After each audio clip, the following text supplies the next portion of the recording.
Yep, somewhere. Here. This is on. This has to be on. Good, so that we can hear through the phone, through that phone. I think we might be better now. There were just a lot of people joined all at once.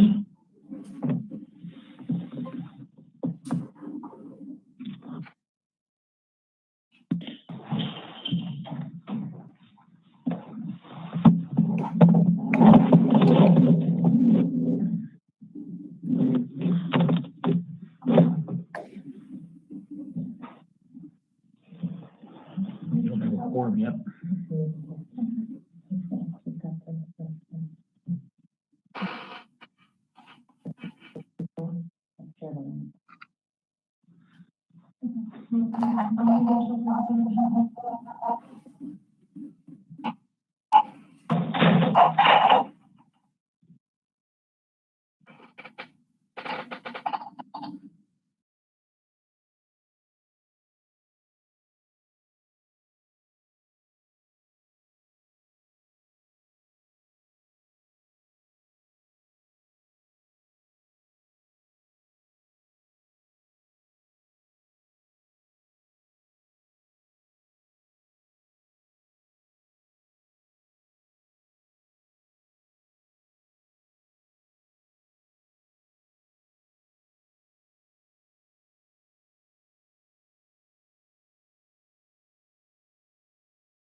patience as we continue to work through some technical difficulties, but I think we have that under control now.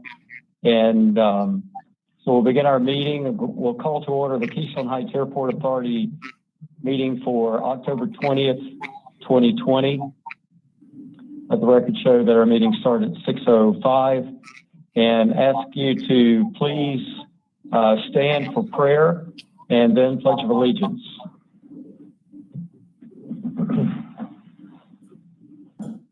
Heavenly Father, we thank you for the opportunity that we have to do the business of the airport this evening. We ask for wisdom. We ask for insight. Lord, we pray for our nation. We pray that you will have your will in the election that's coming up. Pray for our first responders and our military, Lord. Keep them in your care. In Jesus' name, amen. I pledge allegiance to the flag of the United States of America and to the republic for which it stands, one nation, under God, indivisible, with liberty and justice for all.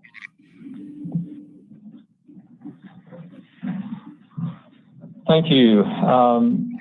We've not received any public comment cards or requests. Is that correct, Ms. Hitt? Yes. All right. And we'll call for a roll call. Chair Kirkland, Here. Vice Chair Fryer, Captain McDowell, We've got Chief Dean instead. Mr. Nguyen, Here. you, Mr. Nguyen, Mr. Cornegay, Here. Mr. Rashar, Here. Mr. Nichols, Here. Ms. Rakowski, I'm here. Mr. Prang, Here. Ms. Whitney. Here. All right, Chairman, we have a quorum. Thank you, Ms. Hitt. The first item on our agenda is the consent agenda. Ms. Hitt had provided to our board members the financials as well as minutes. And I'll entertain a motion to approve the consent agenda, which will be approval of the August 2020 financials and approval of the September 1st, 2020 board minutes. I'll make Do I that hear a motion. motion? I'll make that motion, Chairman. Thank you, Mr. Rashar. Do I hear a second? I'll second. I'm sorry, who was that? Scott Cornegay. Okay, thank you. Thank you, Mr. Cornegay. All in favor of approving the consent agenda, say aye. Aye. Aye. Actually, I think we're going to have to do a roll call on that. So, Mrs. Hitt, we'll call your name and then express your vote, please. Okay, Chair Kirkland, Aye. Vice Chair Fryer. He mouthed it. Okay. Captain McDowell, Aye. Mr. Nguyen, There's three hot mics on here. I'm getting squealing in the background. okay, I gotcha. Mr. Cornegay, Aye. Mr. Rashar, Aye. and Mr. Nichols. Yeah, there's some verbiage in there I didn't see that we talked about last board meeting, so I'm gonna have to say nay. Can you indicate what that would be? Yeah, I thought we'd have a discussion before we had a vote, but the discussion I had with Mr. Kirkland in reference to Ron Blake's seat, I don't see that written in the in minutes. All right, I can get those updated and bring that back to the November meeting.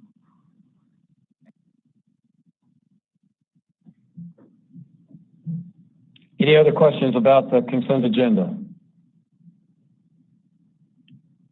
All right. We have 4 ayes and 1 nay. let the record reflect that. We'll move to item 3, our report status. We have a presentation by Tom McVeigh with RS&H concerning the airport road improvements study report. Tom, good to have you with us. Yes, thanks everybody. Do we have the ability to make Miguel a co-presenter? And we can share our presentation. Okay, consider it done. Okay. Miguel, if you could pull up the presentation, and I'll give a little intro while he's doing that. Yeah, thanks everybody for inviting us to present our findings. There it is. So Miguel and I, Miguel's my partner, we worked with the Airport Authority and did an assessment of Airport Road. We started back in late May and in June. And what we wanted to do this evening is give you a summary, an overview of our report. This is a condensed presentation that summarizes the more detailed report. So if you need additional information on anything that we talk about tonight, that the report that we provided does have those details. And I'd like to just acknowledge a couple of folks I see on the call, Chad and Bill, who also were very helpful in providing information to us to help put this report together. So what we're going to do. Miguel, is anyone controlling the PDF? I see someone's computer, but that's not mine. Well, that's not you. Yeah. I think that maybe Morgan may be controlling the presentation. The one Tom Center. And that I believe that is the one that Tom, you had provided to us. Yeah, that's the one. Do we need to back up a couple of slides? If you could just go back one slide, yeah. You can advance to the next one. There you go. So what we're going to do is we're just going to go over the key tasks that we did as part of the report, and then go ahead and go over the recommendations that we have. We do have several recommendations for consideration, and then we'll open it up for questions at the end. So next slide, please.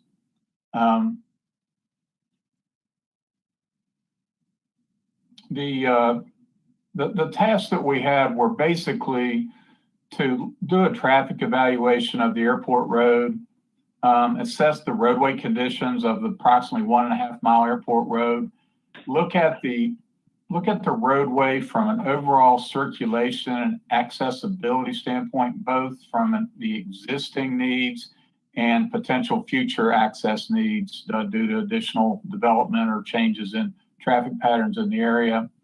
And then also looked at what might be required as far as regional and state collaboration to help advance the roadway project. And then we did identify some potential funding opportunities. And as I said, we've kind of wrapped that all up into some recommendations that we'll go over as part of this presentation. Next slide, please. So I'm going to turn this over to Miguel. He worked with me in the field, and he's going to give an overview of what we did in the field and how we assessed the roadway condition. Miguel? Thank you, Tom.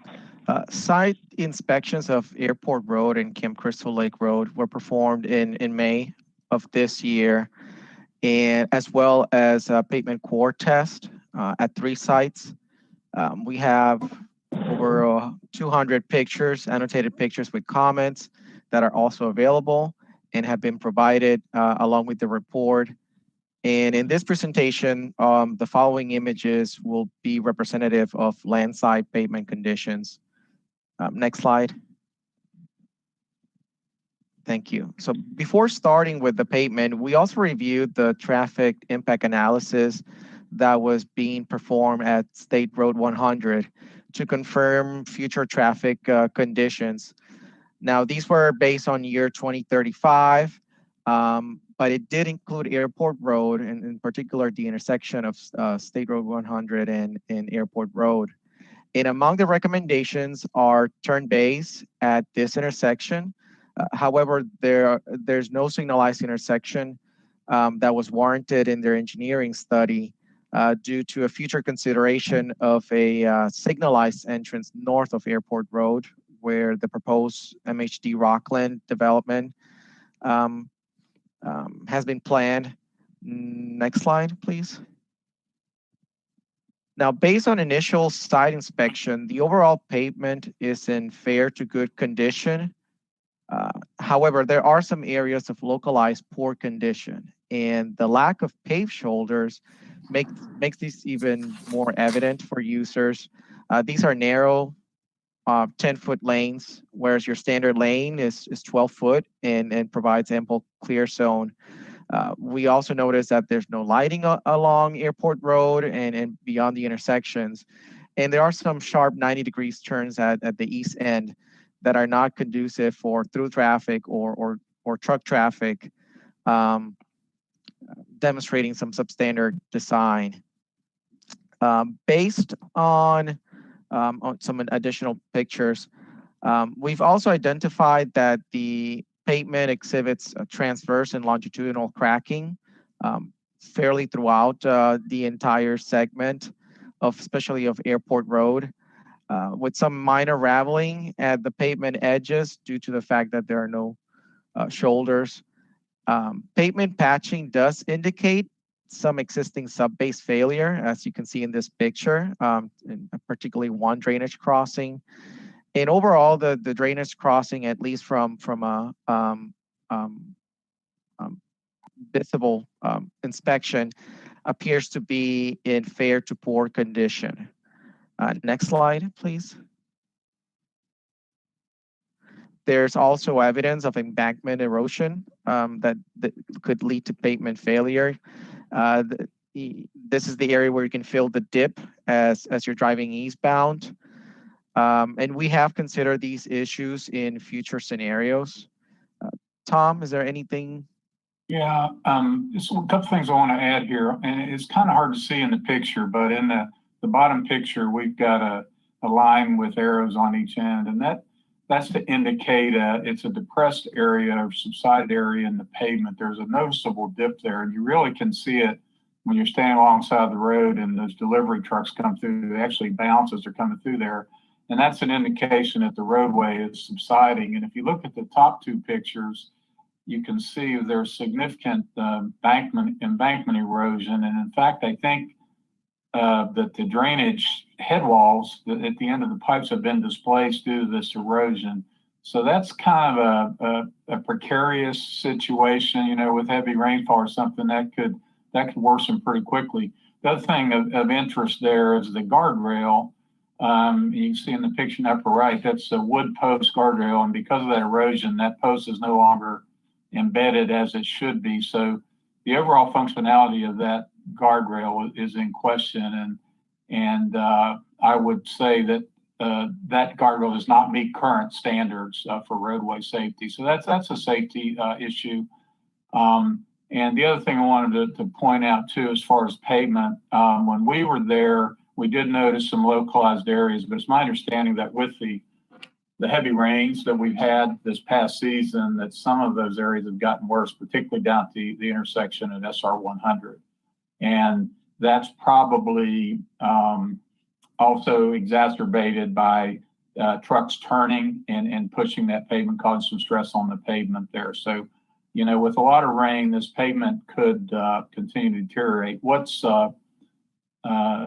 also of interest is, based on the research we've done, there's been no significant work done on the roadway for 30 some years. And given that, it's held up fairly well considering that, but there are some problems throughout. And it is at the point where it's in need of some rehab, you know, before you start to experience some major problems in our opinion. So next slide, please. So we also looked at the overall circulation and access. Miguel, did you want to cover this or? You can go ahead. I'll go ahead. So, anything that, of course, is done on the roadway has to maintain access to your current facilities as well as consider access for future expansion.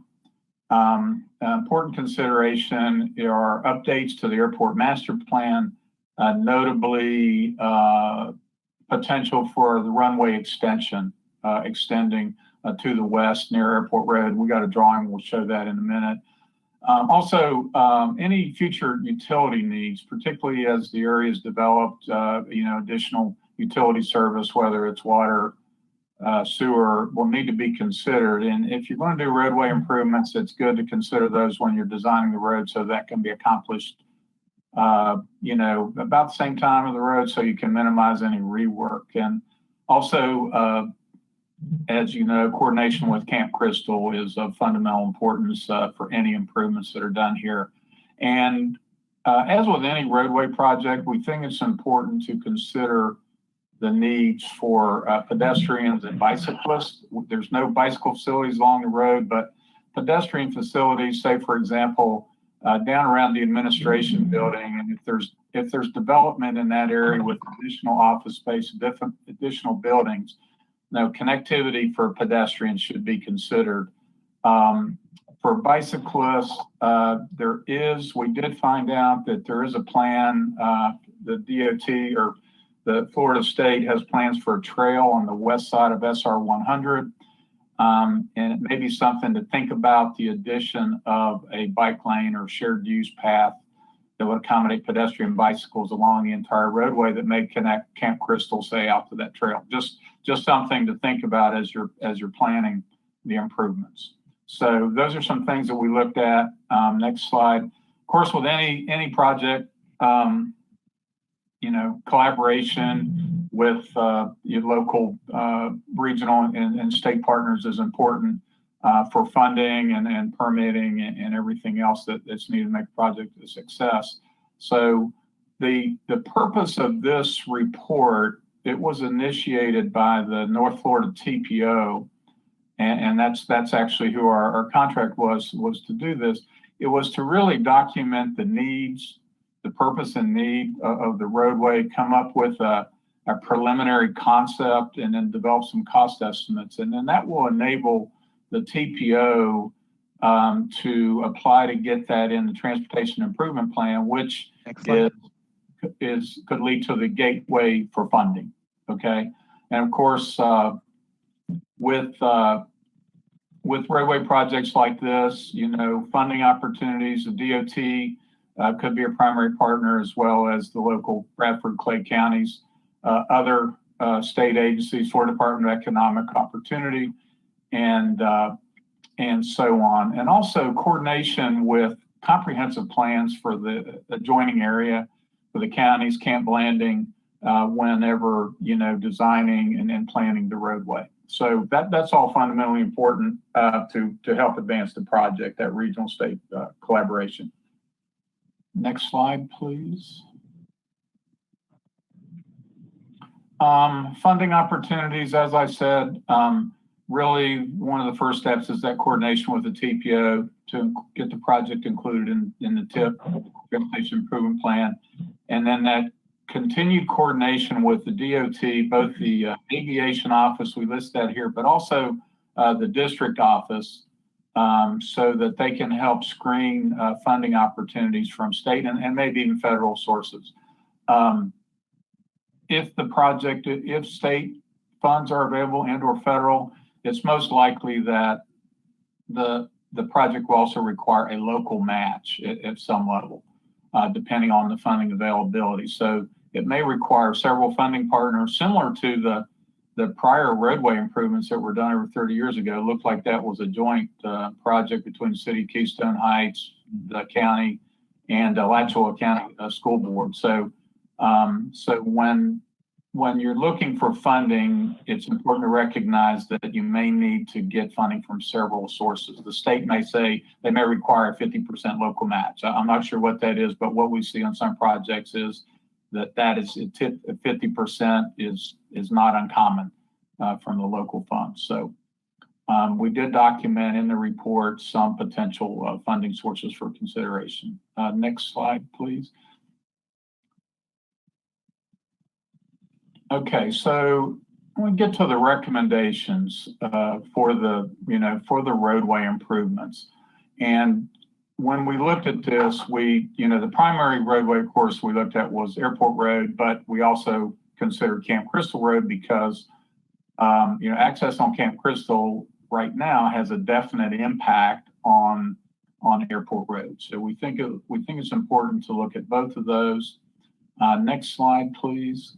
I think this is our map. It's a little hard to see, but we got information from the airport master plan, the proposed development for MHD Rockland there a little bit to the north that we showed.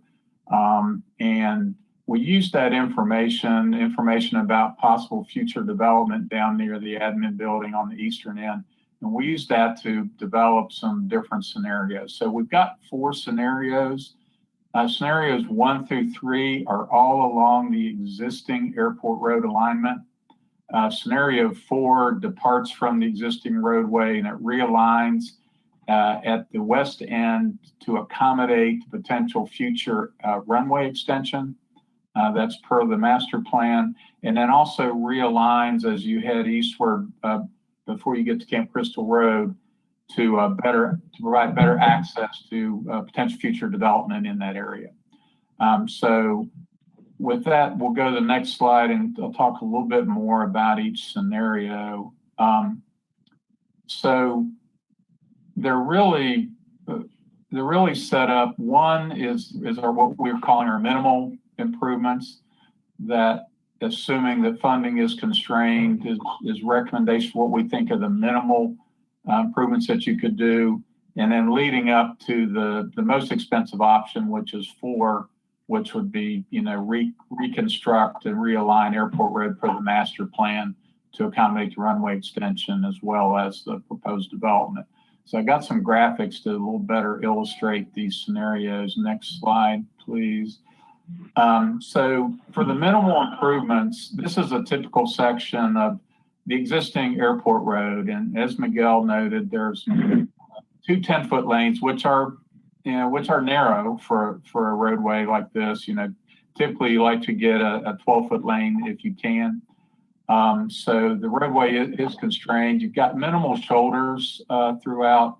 So, but with that said, if you were funding constrained, at the very least, we felt that you should mill and resurface the existing roadway to extend the useful life before you start to have any significant issues there. Also add stabilized shoulders, restriping. All the scenarios that we have, by the way, we did assume that lighting should be installed, as well as the addition of turn lanes at Camp Crystal Road to help improve the safety there, as well as some realignment at the east end. I'll go into that in a little more detail. Next slide is the scenario 2, which is widening Airport Road to 12-foot lanes, adding a 5-foot stabilized shoulder, making sure that we have adequate clear zone, recommended 14-foot clear zone for roadway this classification, so plenty of recovery area would provide better safety. So this is scenario 2, which we think would be the better option. It does include resurfacing of the existing road. So then we have scenario 3 on the next slide, which is the same as 2, with the difference is it is a complete reconstruction of Airport Road. So the thought there is, next slide, thank you, Miguel. So the thought there is, if you resurface the road, you're definitely going to extend the useful life. But if you reconstruct, then you're probably going to extend it longer. It'll be longer before you have to do any more maintenance on the roadway if you do a complete reconstruction. So that was our scenario 3. And then 4 is basically the same typical section as this, But as I said, it includes the realignment at the west and eastern ends. So that's the most expensive option. Next slide, please. So want to point this area out at the east end, and talking with Maria and staff out there, it's noted that there's quite a few trucks that go through there on a daily basis, and they've got these sharp 90-degree turns to navigate, and it's fairly narrow pavement through there, so they got to swing wide into opposing traffic. That's a safety issue. So we looked at a couple different scenarios to help improve that. If you could go to the next slide, I think I have a drawing. Yeah, a couple of drawings. So the first one on the right side, I'll start at the right. We looked at, well, what would we need to do to widen the roadway to try to keep the trucks in their own lane as you go through the curves. And, just looking at that, those curves would have to be widened significantly. I think, I forget the numbers. I think it was approximately 30 feet of pavement. Right now you got around 20. So significant widening would need to be done, and it still would be a very low speed turn. So then we looked at, well, if you're going to do some redevelopment at that end, what if we realigned the road and at least, help to eliminate or smooth out those first two turns? So it would realign the road and bring it in behind that little parking area near current MHD Rockland there. So that's an option to consider too, depending on what the, proposed use of that area is. So there's a couple options there to improve that. Just also want to point out the roadway is posted at 45 miles an hour. We saw one speed limit sign out there that's actually closer to SR 100. And really, especially in this area, we think that speed should be reduced. I mean, I think that from a safety perspective, it would be appropriate to post that at a lower speed limit to help slow those trucks down, especially if you've got activity around the administration building and so on through there, just to help improve the safety. So, and a consideration as well for reducing the speed limit through here. Next slide, please. So we took those scenarios and we applied FDOT basically per lane mile costs to come up with some order of magnitude estimates in 2020 dollars. And we came up with estimates and we separated them out for airport and Camp Crystal for each scenario. And you can see the minimal improvements, of course, are at the lower end. We had estimated 2.2 million, ranging up to 8, almost 9 to reconstruct and realign. When you do reconstruct, realign, the other thing you do there is you're lengthening the roadway a little bit as well.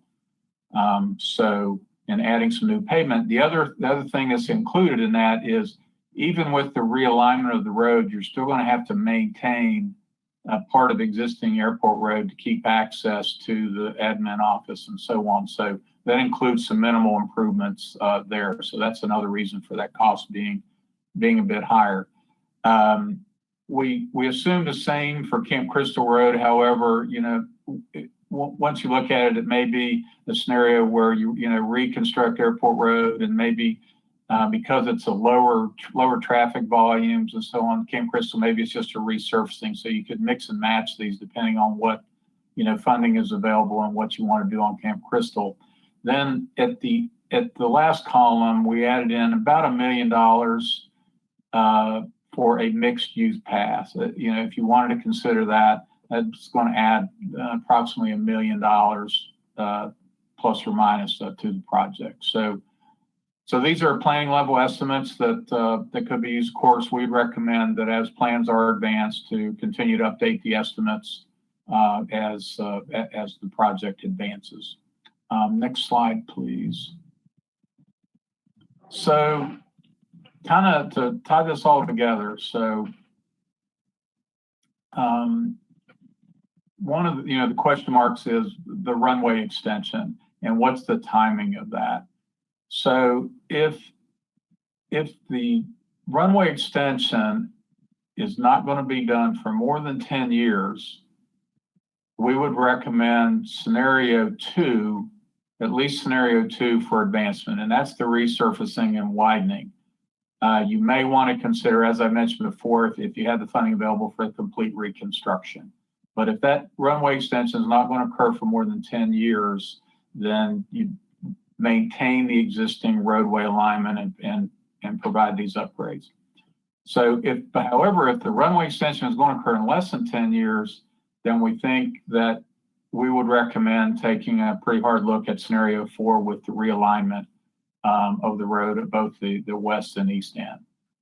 And then lastly, if funding is constrained, you're really limited on what kind of money you should get, then scenario 1 would be the backup, which is the minimal improvements that we would recommend.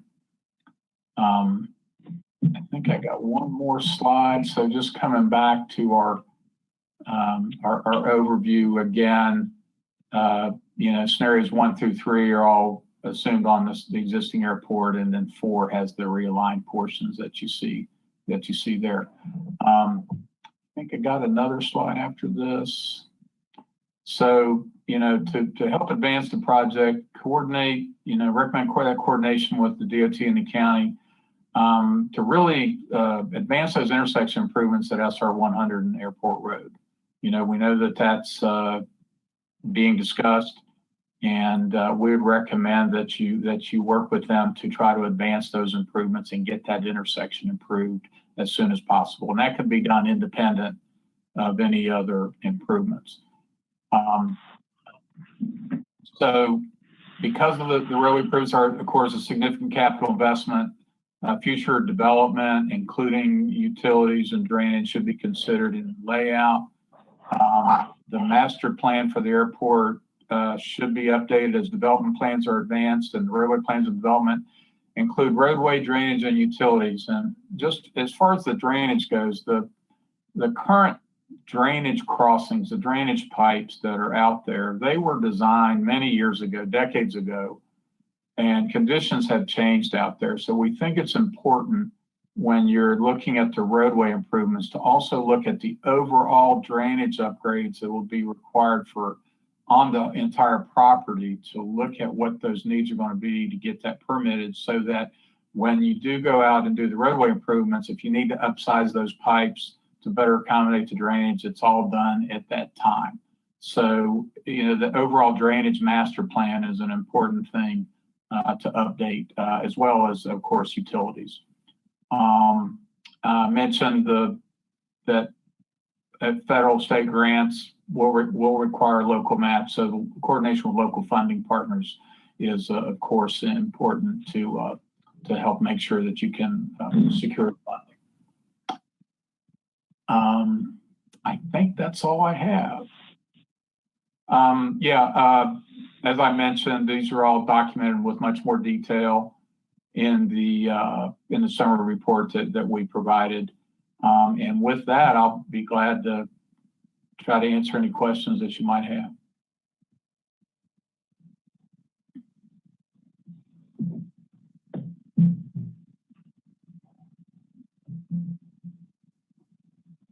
Any questions for the board?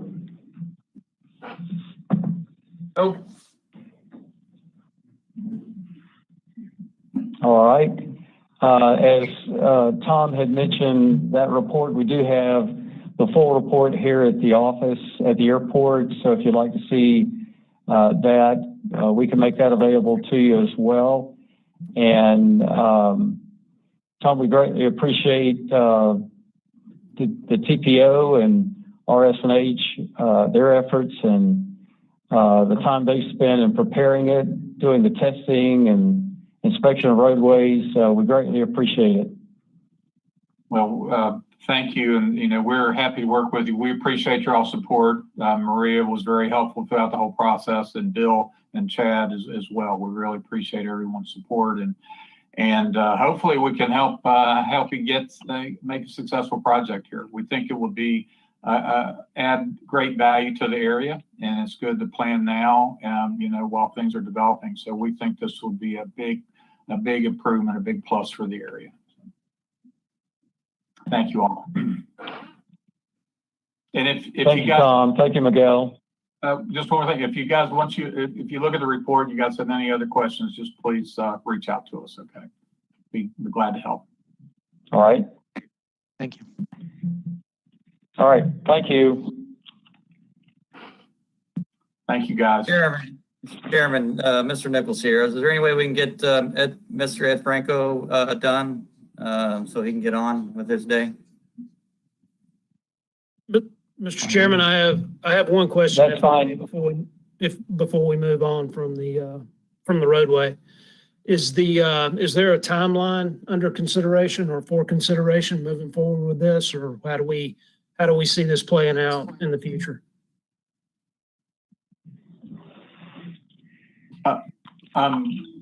We did not establish a timeline. That the timeline is of course contingent on getting funding approved. We did note the time horizons. If the runway extension is going to occur in the near future, then you should look at the scenario 4 that we mentioned. That's really the only horizon that we looked at. I think that as far as the roadway goes, the needs go, I think that it should be done in the next few years, or I think that you can expect to see a little more deterioration of that pavement, particularly if we continue to have, wet seasons.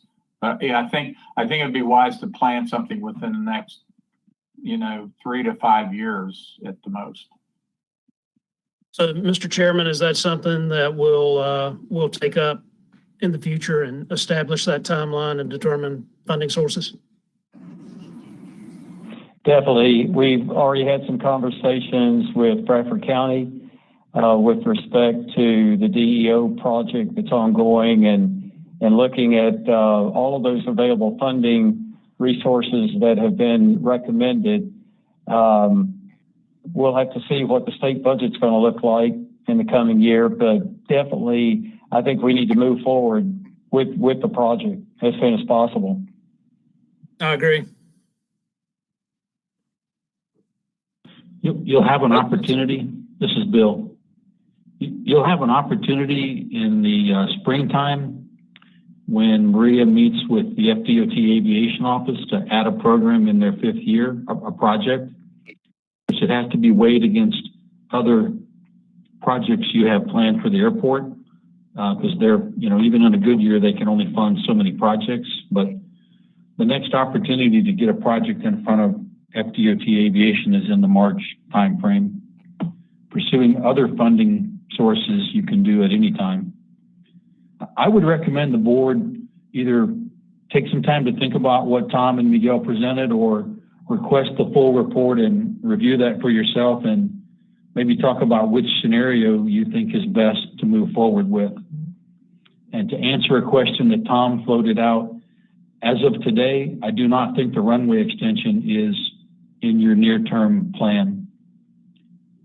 So I think scenario 4 is a great solution for that roadway, but I don't think the runway extension would happen in a time frame sooner than when you need to do something with the road.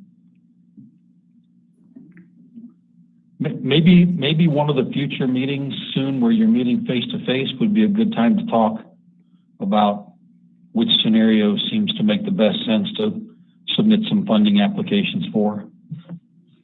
I think you're maybe going to be having the opportunity to meet face to face in the next meeting or two. So that's my 2 cents.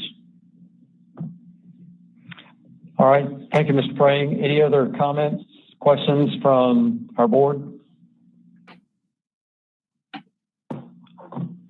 All right. Tom, thank you again. Miguel, thank you again. Thank you. We're going to drop off. Thanks, everybody. Hang on, Tom. I think Donna Whitney has a comment or a question. Miss Donna? Yes. I just wanted to make a comment. I was going to up during my turn, but anyway, said, we can address anything when we meet with Maria in the spring and with you in the spring to discuss projects.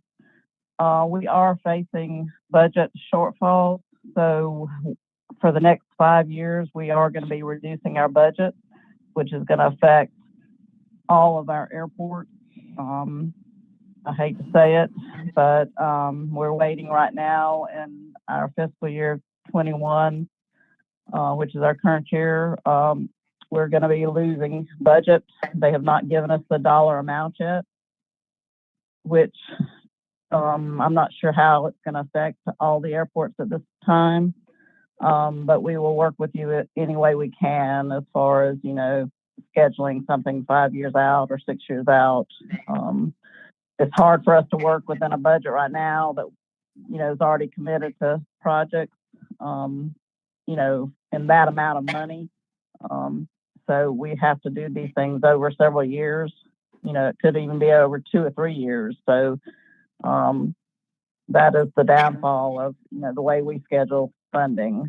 But anyway, like I said, I just didn't want y'all to be surprised either with any cuts y'all might get in the next 5 years. I think it's going to affect 5 years worth because of our revenue shortfalls due to COVID.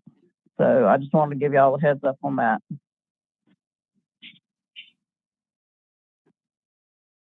All right, Donna, thank you. I think we all kind of anticipated that given the news and from the last budget, the items that have gotten vetoed. So unfortunate, but we still appreciate the fact that we can look to the future and possibly get it budgeted at that time. So thank you, Ms. Donna. You're welcome. Any other comments or questions? All right, Tom, I think we can let you and Miguel go now. All right. You guys thanks, want to leave. Thank you again. Okay, have a good night. Thank you. Good night. What about the Nichols item? You gonna jump down to Nichols item? Yeah, Mr. Nichols, you had mentioned about us having Mr. Franco on the phone.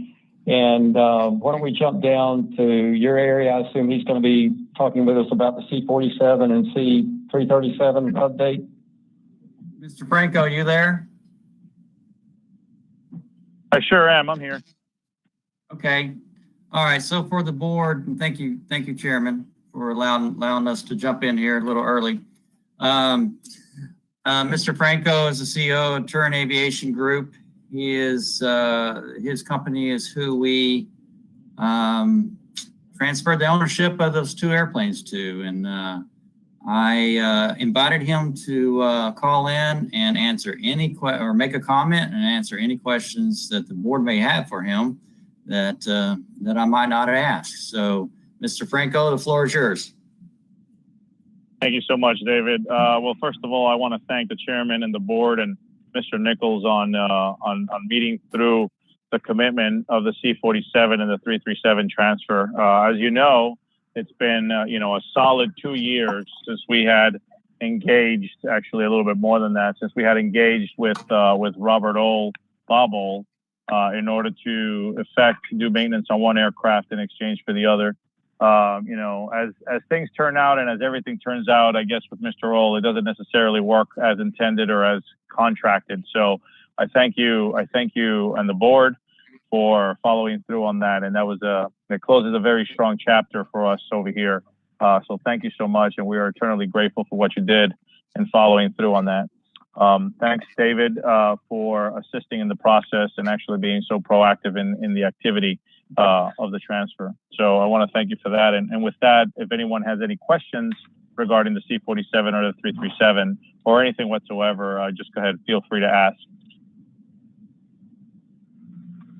This is your chance. I've asked a lot of questions to Mr. Franco, so I'd hope somebody else would ask more questions as well. I do have a question, Mr. Franco. We had received a bankruptcy court notice. We talked to our attorney, and we're a party in that as far as getting the information about the hearing that is coming up on that. Our attorney says it's nothing that we have to be concerned with here at the airport. but just didn't know if you might have a comment about bringing us up to date about that lawsuit that's apparently pending. Yeah, yes, indeed. Absolutely. So it's been a good solid year and a half that we've been working through and trying to maneuver ourselves out of this chapter 11 and 7. We're about 30 to 35 days out from being entirely out of it, thank goodness. It's been a long road with respect to that. The letter that you received was because the title of the aircraft are still at the FAA to be transferred over into the corporation. So what they did is they went back in and they looked at the previous entity that had the aircraft, and they sent it over to the Wings of Dreams as well as you folks for that. So yeah, basically they just needed to include as part of the property and the holdings of the corporation into the document for hearing on the actual assets of the corporation. But like I said, we're a good 30, 35 days from exiting our bankruptcy, which is fantastic. That's good news. Good to hear. If there's anything else that we can help you with, let us know. We'll be glad to help. Thank you guys so much. Hey, Mr. Franco, one last question here. I think I know the answer, but just so the rest of the board can know, and you could maybe a quick description from start to I guess finish with your relationship with Wings of Dreams, Mr. Bob O, and I'm sure it's very similar to the Keystone Heights Airport's relationship. But if you could explain that, when you met and what you did, and how that dissolved, I think it would be beneficial for the board to hear. Absolutely. So I was introduced to Wings of Dreams and Bob Old through a friend, a mutual acquaintance. And, he's basically, the acquaintance said, hey, this is a guy who is, wanting to start up a museum. He needs restoration on his aircraft and that sort of thing. Well, one thing led to the other in trying to strike a relationship with Bob Old. And at first it was very, very nice and it was very pleasant. We share similar aviation interests and whatnot. Then it became very apparent midstream as we started to put pen to paper on agreements and things of that nature that he had no, he did not want to commit to anything he had written and notarized and all that kind of thing. So it became really sour soon thereafter. It led to him coming over to our airfield and moving aircraft and taking wheels off of them and all this kind of stuff and breaking, a piece of equipment on our end over here as well. So it got pretty foolish, midstream. So it was one of those relationships that, sometimes you say, well, I wish I would have never started, right? So we committed a fair amount of resources financially, physically, with a lot of people in order to do maintenance. And we really got very little for it in the end. It just ended up being a 2-year custody battle over this aircraft. Initially, this aircraft, the C-47, was going to go to Normandy, and we were well on track to doing so. Part of our agreement, of course, was that when we formed our 501c3, the aircraft, as you guys know, have seen some of the paperwork, the aircraft was going to be turned over to us for maintenance that was done on the 337, which he was to receive in return for maintenance. So we ended up spending $30,000 in trying to restore the 337. But as soon as he backed out of any commitment, it became a problem. It became a financial problem for us because we had delved so much money into the project, but also it became a public relations nightmare on our end.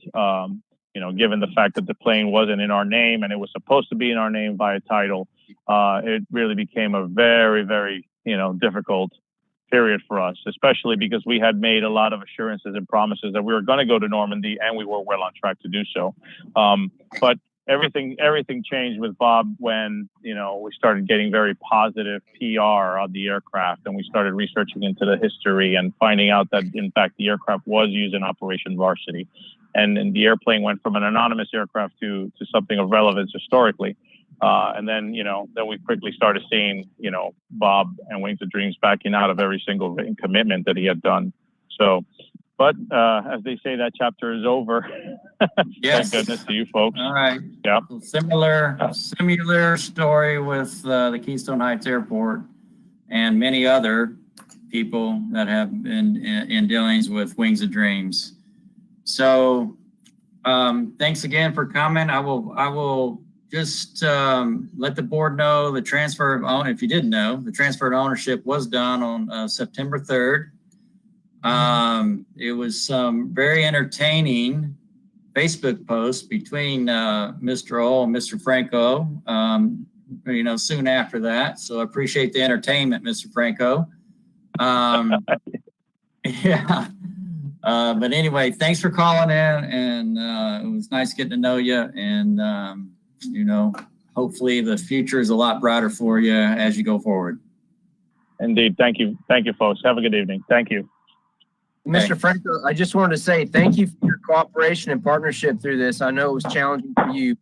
We do sincerely appreciate what you've done on behalf and your hopefully some mutual gain that we received. Indeed. Indeed. Thank you so much. Thank you, Mr. Franco, for joining the meeting tonight. Thank you. Have a good evening. Good night now. All right. Thank you. We'll go back to the report status, and Mr. Prang, you have an update for us. Hey, good evening, members of the board, staff, and anyone from the public that's watching in. Morgan, can you pop up that Word document for me, please? Brief update on the SWIP and SPCC. That's the first item there. We're going to schedule training with airport staff and key tenants.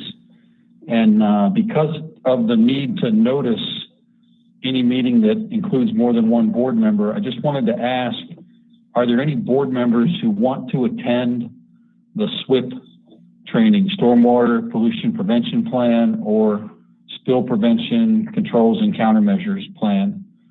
The printed documents are in the office. Maria and Mike both have copies, so they would be available for the board to review at any time. But if you want to attend the training, that's fine. You're welcome to. I just need to know that so we can plan accordingly. Anybody? Mr. Prang, are you recommending that a board member attend, or do you believe that staff would be sufficient? I am not recommending that a board member attend. Staff and tenants would be sufficient. I'm just trying to avoid getting up to the point where we're ready to have the training and two board members say they'd like to come and we didn't provide the proper notice. That's all. I'm also not uninviting you. The board's welcome to attend anything that you pay us to do. It won't be very exciting, but happy to have you. Anybody? Last call, wave your hand at the camera or do something. All right. The next item is an update on the corporate hangar apron reconstruction project. Our design is at 90% complete.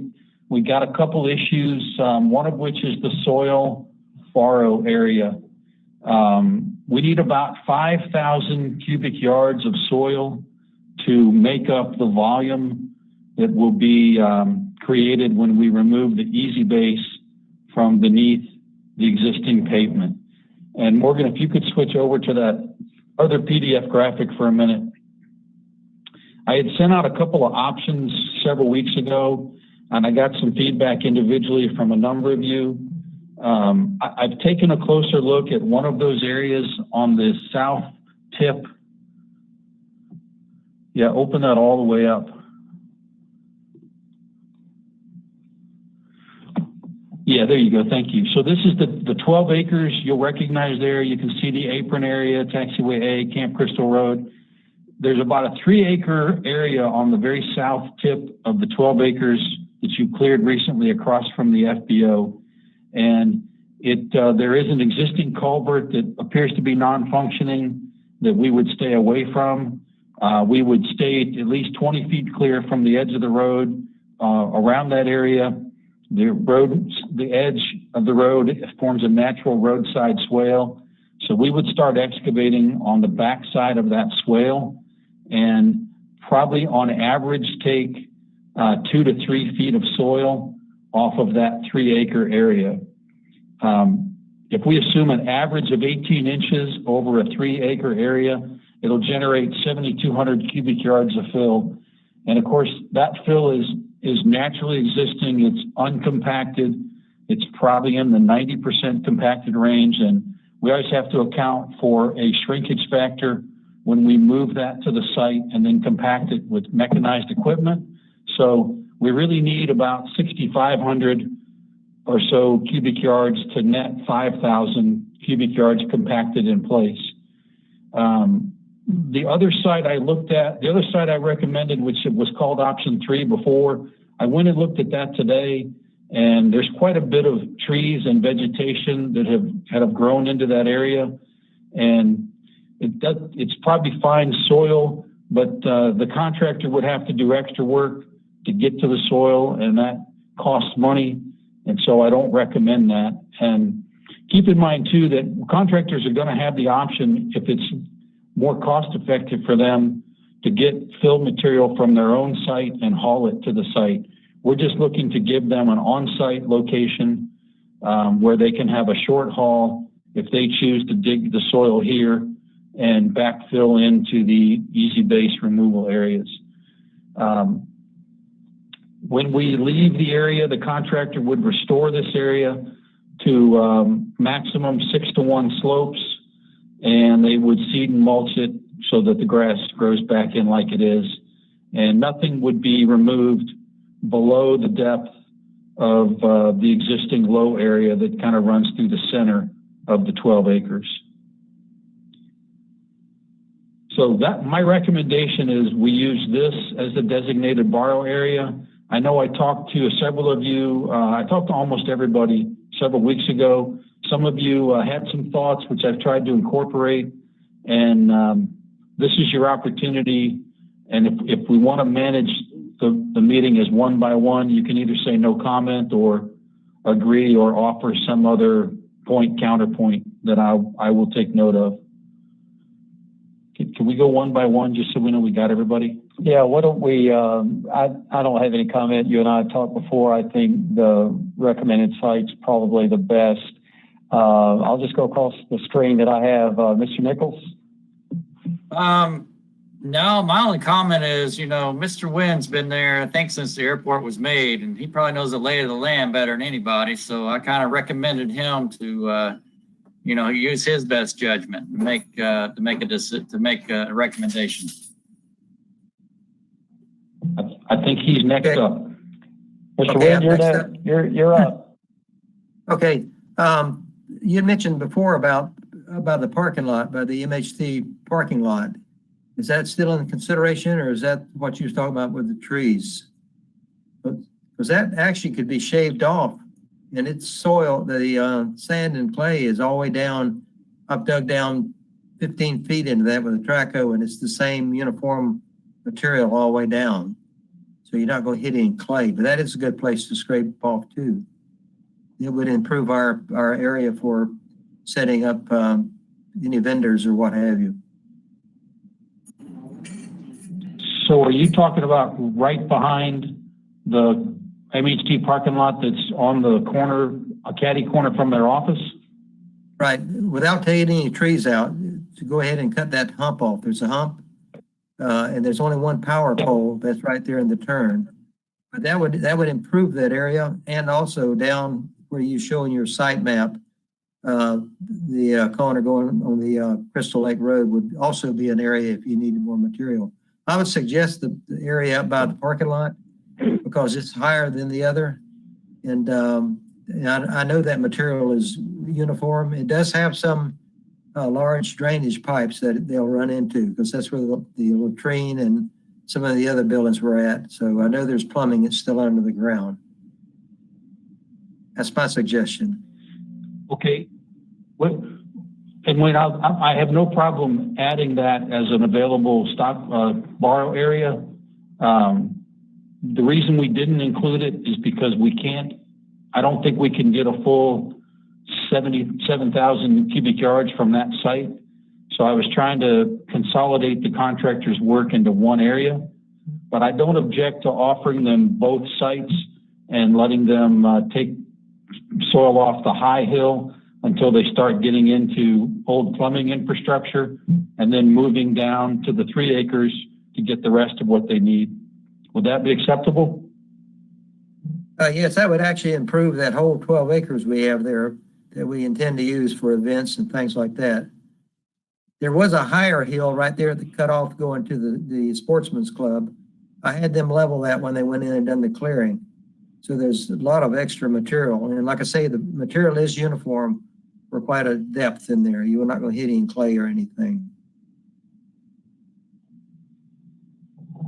Okay, I have no objection to that. Chad, you want to go next?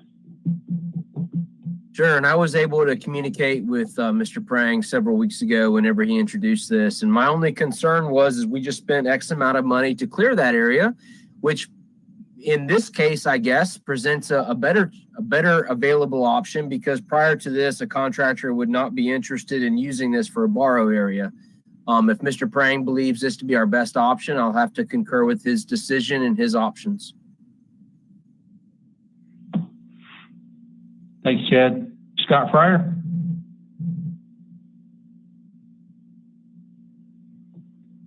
I don't think we can hear Scott. Scott, we can't hear you.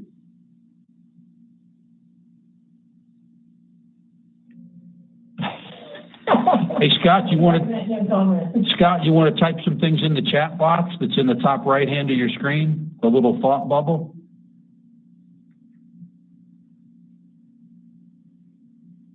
And we'll go to Scott Cornegay and come back to you.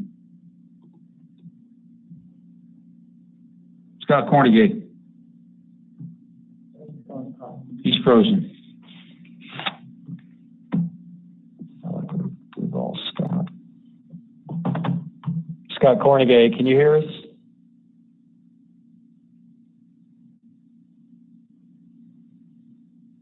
That with Mr. Fryer. Yeah, he's frozen.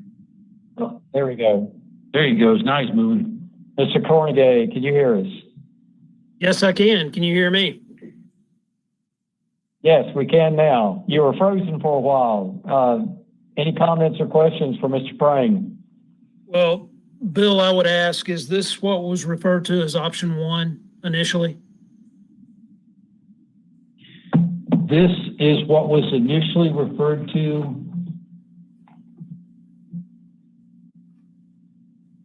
Yes, sir. This was option one. Right. And when you and I corresponded, this was the option that I recommended from a from a rather novice and uninformed point of view, because it simply looked like there was less disruption to the topography than any of the other options. So yes, I believe that, in my opinion, uninformed opinion, that this would be the best location. Okay.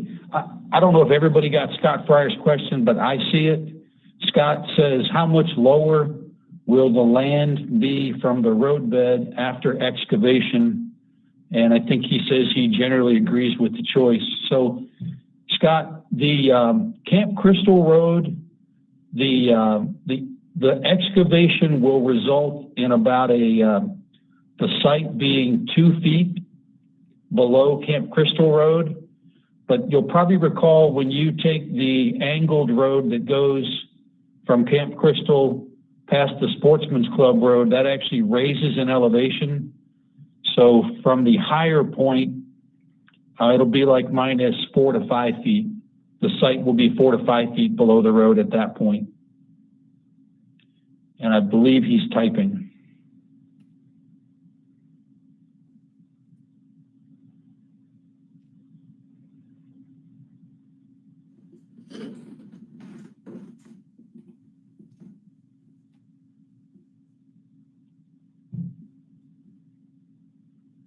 Yeah, he says, he asked about the condition of the sand and will drainage be a problem. The natural drainage in that site now moves across from the back of the Rockland parking lot towards Camp Crystal. And the 2 pipes I saw in that area are clogged. I don't believe they flow at all. So I think most of the drainage percolates into the soil. And if we're only going to remove 3 feet, I don't think we'll change that condition at all. We will not be causing water to pond in these areas. Is that the nature of your question, Scott?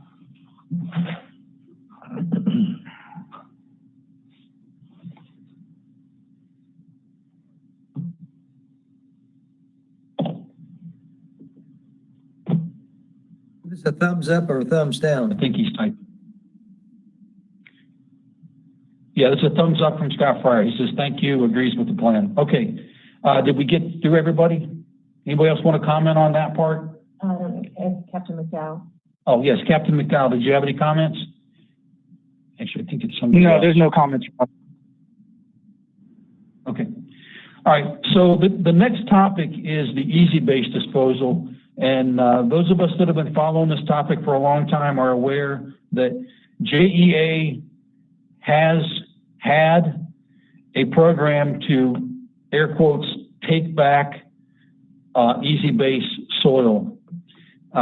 We've talked to their representative, Shay Hill, a number of times, and they do have a program where they will consider taking back easy base on a case-by-case basis, and it's subject to legal review. And I put right here on your screen, and this is, we can email this to you if you want it for your own record. There were some follow-up questions from JEA related to the nature of the quantity of the soil, which we told them about 5,000 cubic yards. They asked about the timing of when they would be receiving that soil. I told them in the December, January, February timeframe, and that was submitted to legal, and legal came back with a couple more questions, which is there any reason why the airport is not removing the material underneath the hangars? And I haven't answered that question yet because I wanted to consult with the board. And I think the answer I would give them, or at least let me start with an answer and you guys can help. There's no urgent need to reconstruct the hangars, so it makes retrieving the easy base soil under the hangars impractical at this time.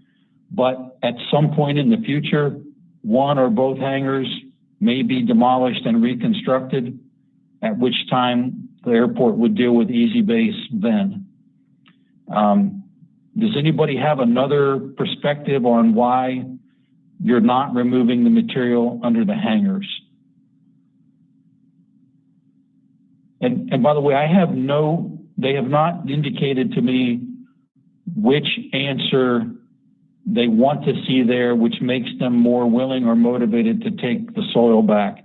I have a sense that if they're going to accept soil from your site, the legal people would probably like to be able to say, we took everything back that was shipped to that site and we're closing the books on it.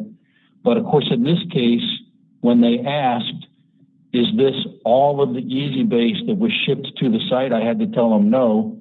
There's two buildings and it's under the buildings and we're not reconstructing the buildings. So I guess I'm open to anybody from the board, your comment on that. David Nichols has his hand up. Let's go there first. Okay, to add to your reasoning, I would add the word financial reasons as well, right? I mean, we can't tear out the asphalt and then dig under the hangars and remove it, financially. So I would say a financial reasoning as well may be added to the reasoning you just described. Okay. Chad? My simple response would be it's not part of the scope of this work. The current scope is to repair the asphalt in front of the hangar, and the hangar itself is not this scope.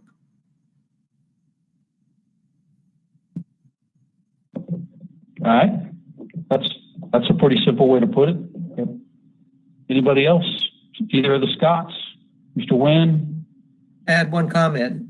Once the hangars are to be demolished and the material moved, will that actually tear up part of what we've just put in years before? In other words, we'll have to go in and tear up some of the parking lot just to replace the buildings. And the buildings, and I think everybody has to agree, they're in bad shape, the floors on all of them, mainly the corporate hangars. And we redo the parking lots, and then shortly after that, our doors are jamming, and we end up demolishing the buildings and taking the easy base out of it anyhow. The sewer lines and water lines are pinched. This is inside the buildings. So are we wasting a lot of money for when we got to go back and do it again with the buildings? But we don't have the money to do the buildings and the parking lots. That's my comment.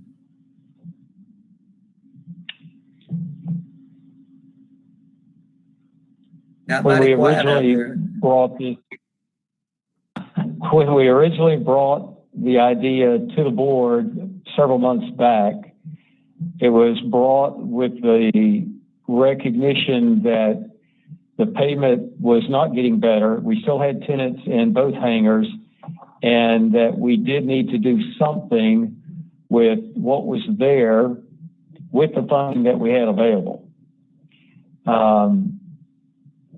Everything that you mentioned, Wayne, about the future,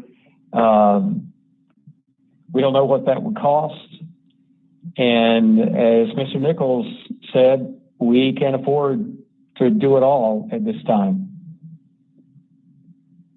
I understand. Okay, the next question is, does AECom advise them to keep it in place?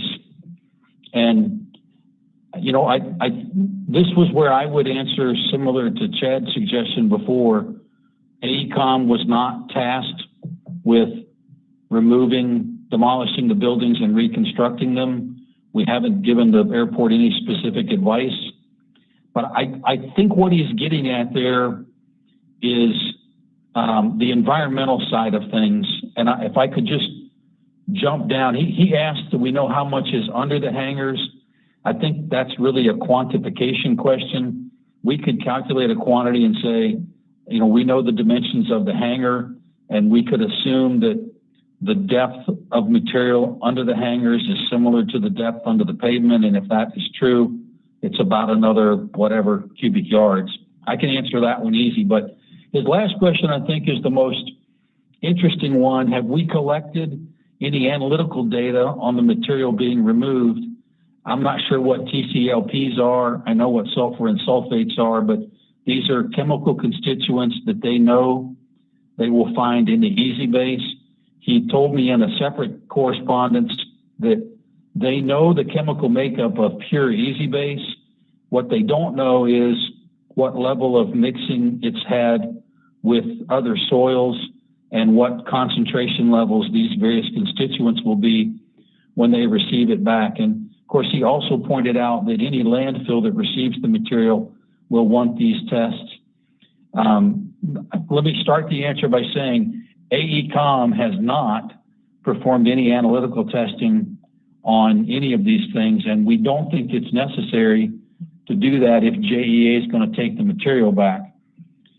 If the contractors choose to haul it to a landfill, they'll be responsible for doing these tests when they deliver the material to the landfill site.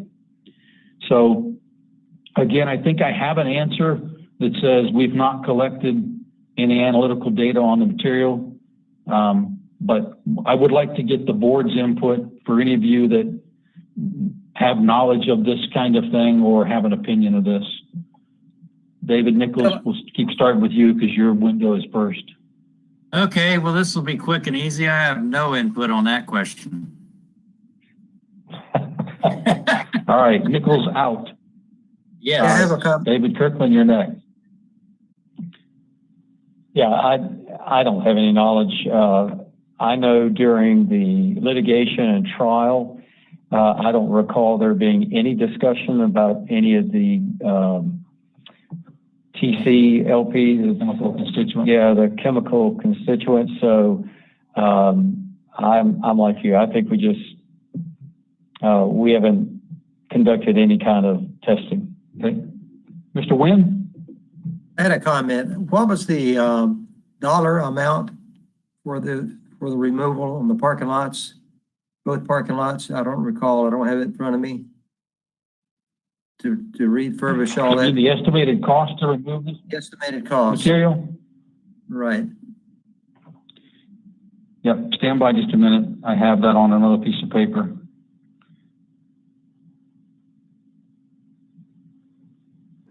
Now, the reason I'm asking this question, is it better to abandon the site and just build a new hangar with a ramp in another location? It's about total, it's about 37,000 for each area. So a total of 74,000 to excavate the easy base and haul it to a disposal area. Okay, we didn't meet the money to Whether build that another be hangar. back to JEA. I'm sorry? That wouldn't be enough to construct another T hangar set up with a ramp. No. We need at least $1 million. Round numbers, you need almost $1 million to build a hangar right now. Right. Okay, that, you answered my question. Appreciate it. Okay. Anything else, Mr. Wynn? No, it was, Chad, I teed it up for you. that'll do it. That's all, Bill. Yeah, so Okay. the TCLP is a toxicity characteristic leaching procedure. It's what's done to simulate the amount of leaching that may occur in a landfill. My suggestion is to just answer the question of no. We haven't conducted any kind of analytical data because that was unnecessary per the scope of this work. Unless JEA requires such testing, I'm under the impression that JEA knows far more about Easy Base than we do.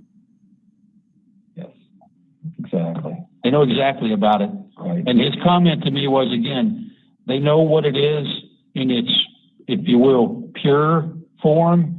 What they don't know is if they agree to receive this back, what form is it in, and do they have a reuse for it, or how will they have to manage it? And so I think, again, I don't want to under answer his question, but I don't want to over answer. So not to be flippant, but I would probably tell him, no, we have not collected analytical data. If needed, that would be tested later if you don't agree to receive the material. But maybe I should leave that last part off and just say, we've not done any analytical testing. I'd leave it plain. Okay, Chad, what do you think about just leaving that as a plain statement? Yeah, yes, sir. We've That not would be conducted any analytical testing. that would be my recommendation as well. You know, AECOM wasn't tasked with doing that. It wasn't deemed necessary as part of your scope. So I don't see a rationale for why we would do any sort of, let's just call it RCRA or any kind of leachate testing. You wouldn't do that on any other project. So I wouldn't recommend answering that question beyond what they specifically asked. Okay. Scott Fryer, I know you went away and came back. Did you find your voice?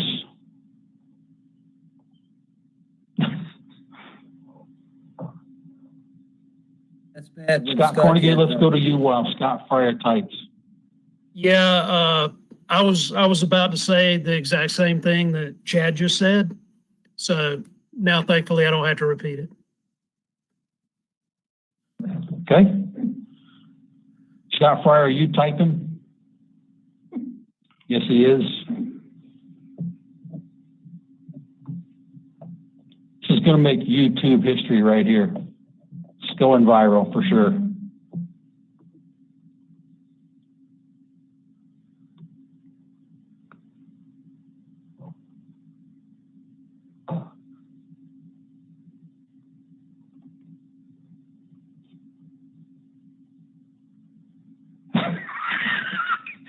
I'll summarize his statement. Oh, everybody can see it. So there's Scott's statement. That was to everybody. Thank you, Scott.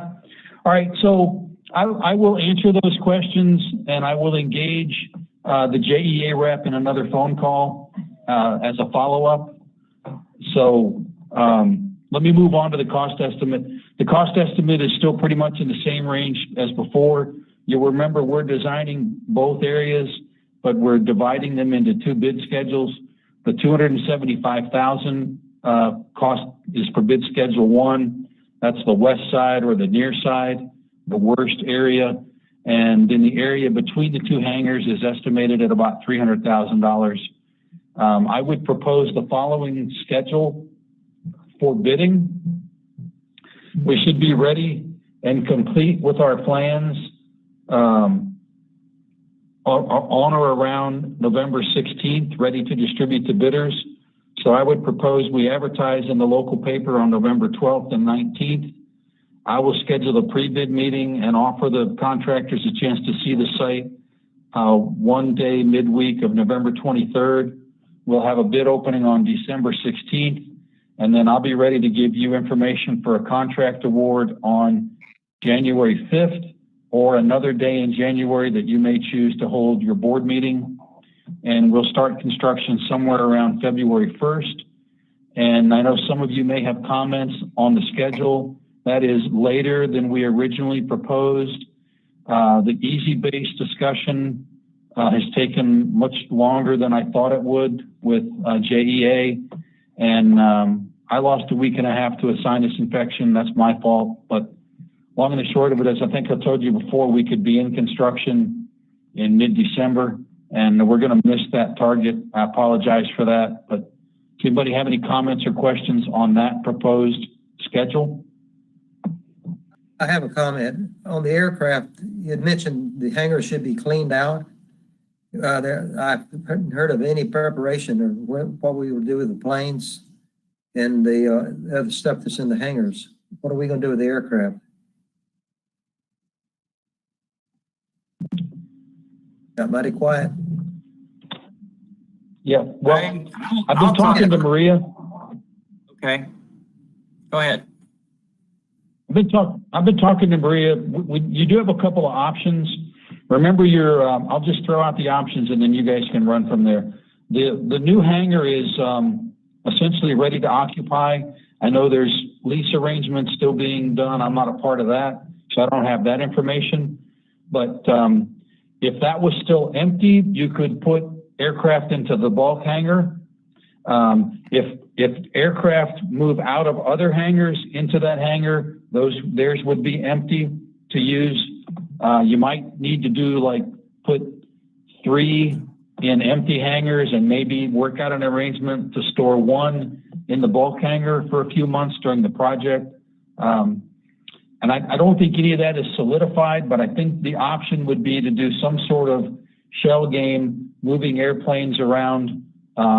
We need 4 aircraft to come out to get the west area done. It's scheduled. You can see the schedule on the right side of my bar chart there. Phase 2 is the bid schedule 1 work, the worst area.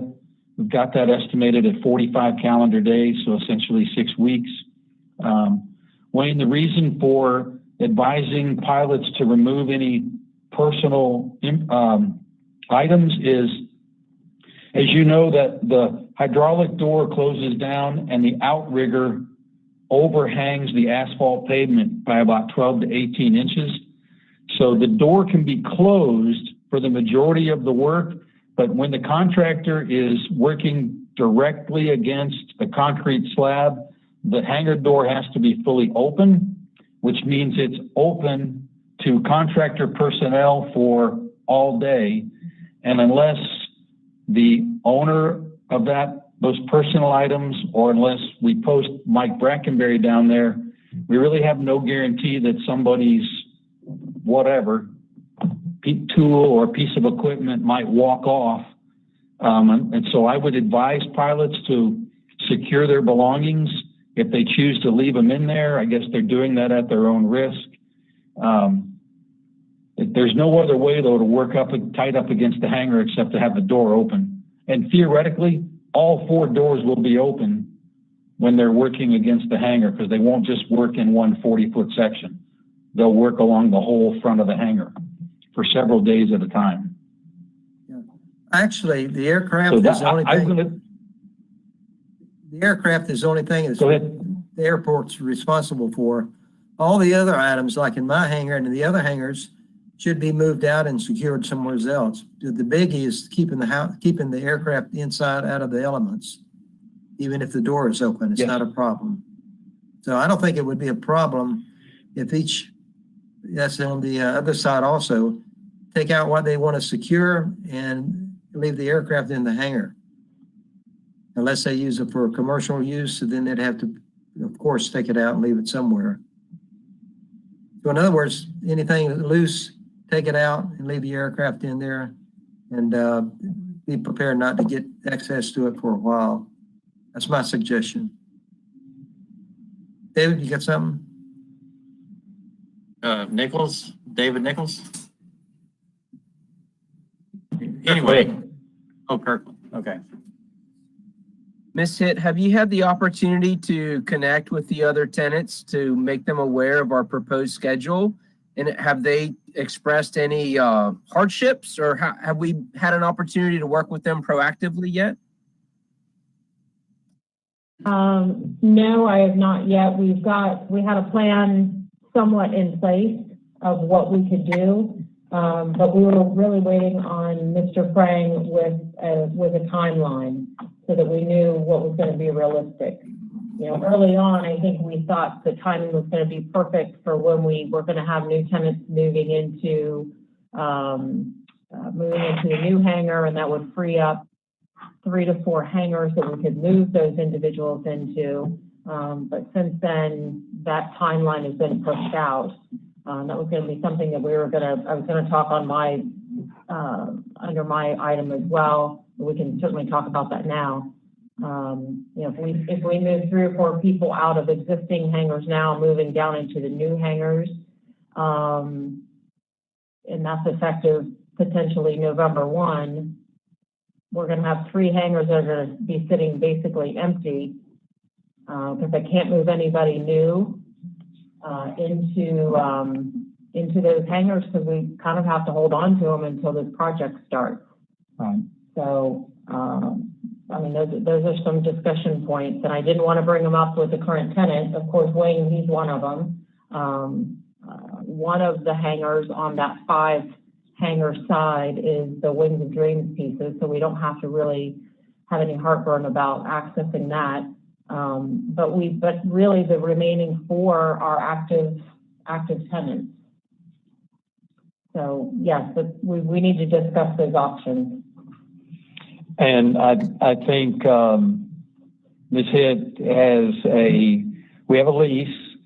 In fact, with Mr. Nichols and Mr. Wyson and who's the third? Mr. Gillen. And I believe that's scheduled for November the 1st. So those aircraft will move down into the new bulk hangar, and that would free up their hangars that we could utilize for the displaced tenants that we're going to realize on hangar E on the west side, which would include you, Mr. Wynn. So that's where we are right now. And if Mr. Nichols and Mr. Gill and Mr. Wyson move November the 1st, then it looks like with their hangars being empty, then we could put those displaced, at least 3? 3. Yeah, at least 3 into those hangars. Being prepared that those 3 hangars need to remain, I mean, they'll be empty from the time Mr. Nichols, Mr. Wyson, and Mr. Gillen move out. They'll be empty, what we're saying, Bill, March 1 potentially, and then it's a 2-month project. So we're talking 6 months that we need to be prepared for. February 1. So the project will be February, March, Right. April, 3 months. So if it's November 1, we're looking at we need to be prepared for 5 months of a loss of revenue. But that's our only choice. The other tenant, for some reason, I lost I lost his name with the float plane. Anybody know what his name is? Mr. Pepley. James Thank you. Pepley. Thank you. All right, so I've had discussions with Mr. Peffley. He also has a 172 that he's in partnership that is currently in B5, and he has mentioned that, and that partnership also leases a hangar at another airport. He has said in the past that he would keep the 172 that's in that hangar now at the airport that they have a lease at currently, and then move his float plane over to that hangar during the construction.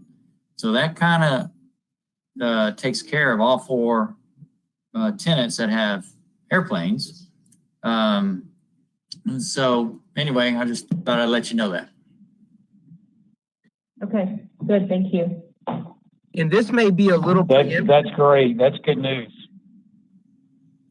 and this may be a little preemptive, but if we have the opportunity, can we just connect with those tenants directly and let them know this is what our current plan is?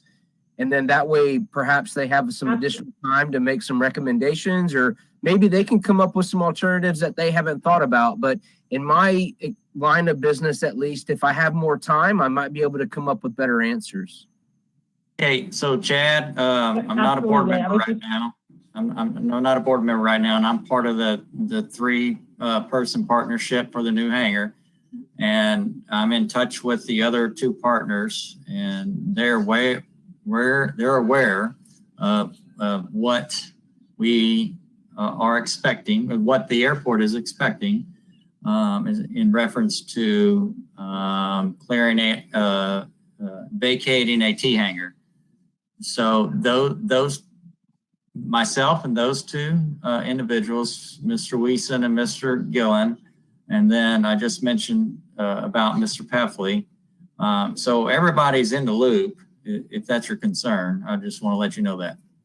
Okay, thank you. I was unaware. I'm not a tenant at the airport, so there's a lot of things that I'm not privy to. I know, and I appreciate your questions. And having the bidding schedule that Mr. Prang has provided to us tonight, prior to this, we had some tentative dates. And again, that's why a lot of this had not been ironed out with the tenants, because we wanted to know specifically what that time frame looked like. So now that we have that, we can certainly provide that information to them. And we appreciate Mr. Nichols keeping them in the loop as well. I have a comment on the aircraft moving. I think it should be understood that that's aircraft only, not all the personal items that are in there. I can move my stuff out temporarily. We can't be moving all our motorcycles and everything in the hangar down there. So that should be straightforward with once you give them the notice, including myself, it's aircraft only. Yeah, and Wayne, I hear what you're saying. I just want to remind everybody there, moving the airplanes is easy. It's everything around it. That's the hard part. And I know I'm in B1 and I got a lot of stuff around that airplane, and I ain't coming out of B1 anytime soon. So it depends on how much, I've been in there for 16 years, I think, and you accumulate a lot of stuff when you have a hangar for 16 years that's stored around the airplane. Okay, on that comment. Mr. Wynn? Yes, on that comment, I would like to get for myself and probably some of the other guys, Mr. Pickens also, to move in a temporary container, either some of the, not the big metal ones, but something small enough to get all your stuff in temporarily, a rental. And then when they get finished, we can take it out of it and move it, because I don't have anywhere to put it at home. So I'd like to have permission. I'd like to have permission to put a box out there to move all my stuff in. So when it's over with, I can clean the box out and return the box, back to rental. I don't That's think a good idea, and I think it should be an airport expense. I can't comment on that, but mainly is getting a place to put a box to put all the personal items in. Okay, that's all I have on that. We give it some thought. I wanted to ask the question, Mr. Wayne, when you were talking earlier, I thought you said you were talking about just moving your airplane out of the hangar and leaving all of the rest of the contents there. But now you're talking about bringing in a temporary storage box for those personal items. Kind of clarify that for me. Okay, of course, the aircraft, the more you talk, it needs to be moved out. All my tools, all the other goodies that everybody else has in their hangars we should provide a place to put those. In other words, I could rent one of the big pod boxes or what have you and move everything out of the hangar. But I just need permission to put that box somewhere on the airport, out of the way, to put the stuff in. And Mr. Kirkland or Nichols had mentioned that the airport should pay for that, but that'd be nice, but I don't think it should be mandatory. That's all the questions I have.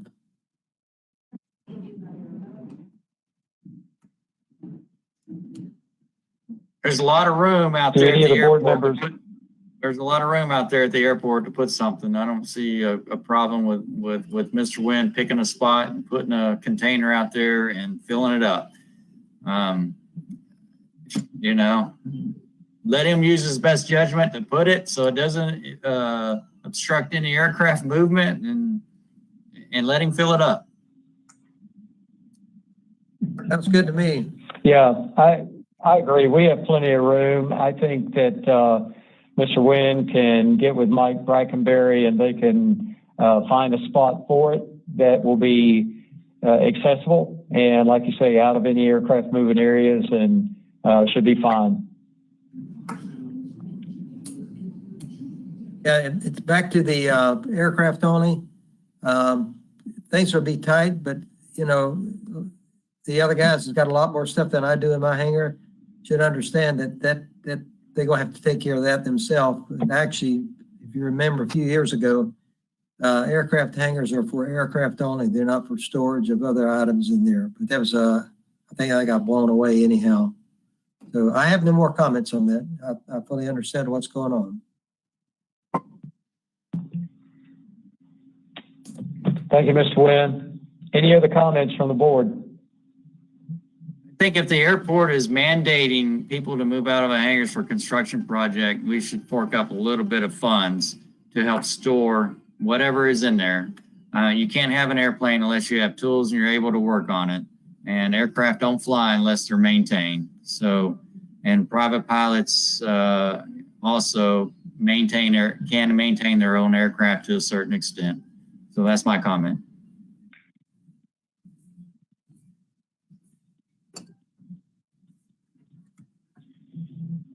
Or is anyone going to propose a motion and an amount?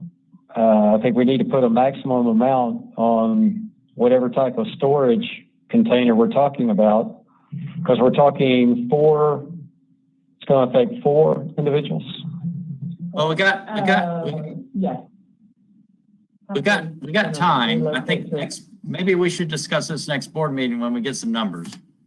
And maybe Mr. Wynn, you know, since he brought up the idea of getting a container, we'll have a better idea of what it cost. And then maybe we take it up November, since construction ain't gonna start till when did you say, Mr. Prang? January? February. Okay, February? Yeah, we got a lot of time. Why don't we discuss it in November, December? Because right now we have no clue. All right. I like Mr. Wynn, if you're still there, will you look into some of the storage containers you're talking about and come back to the board with some size and costs? I can do that, no problem, and I'll have it ready by the next meeting. And Mr. Okay. Wynn, Thank you, sir.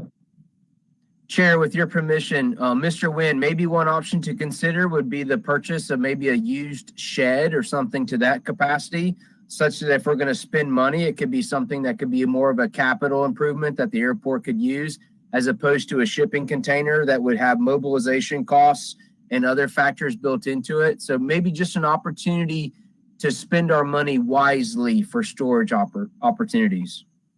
Okay, and roughly, again, how long would we need on the contract for storage? How many months? Through March, is that right? 3 months. Yeah. 3 months? You need about 3 months maximum. Okay, is that gonna give us time to move everything in once they're set on the ground? Move in and move out? 3 months starting when? You'd have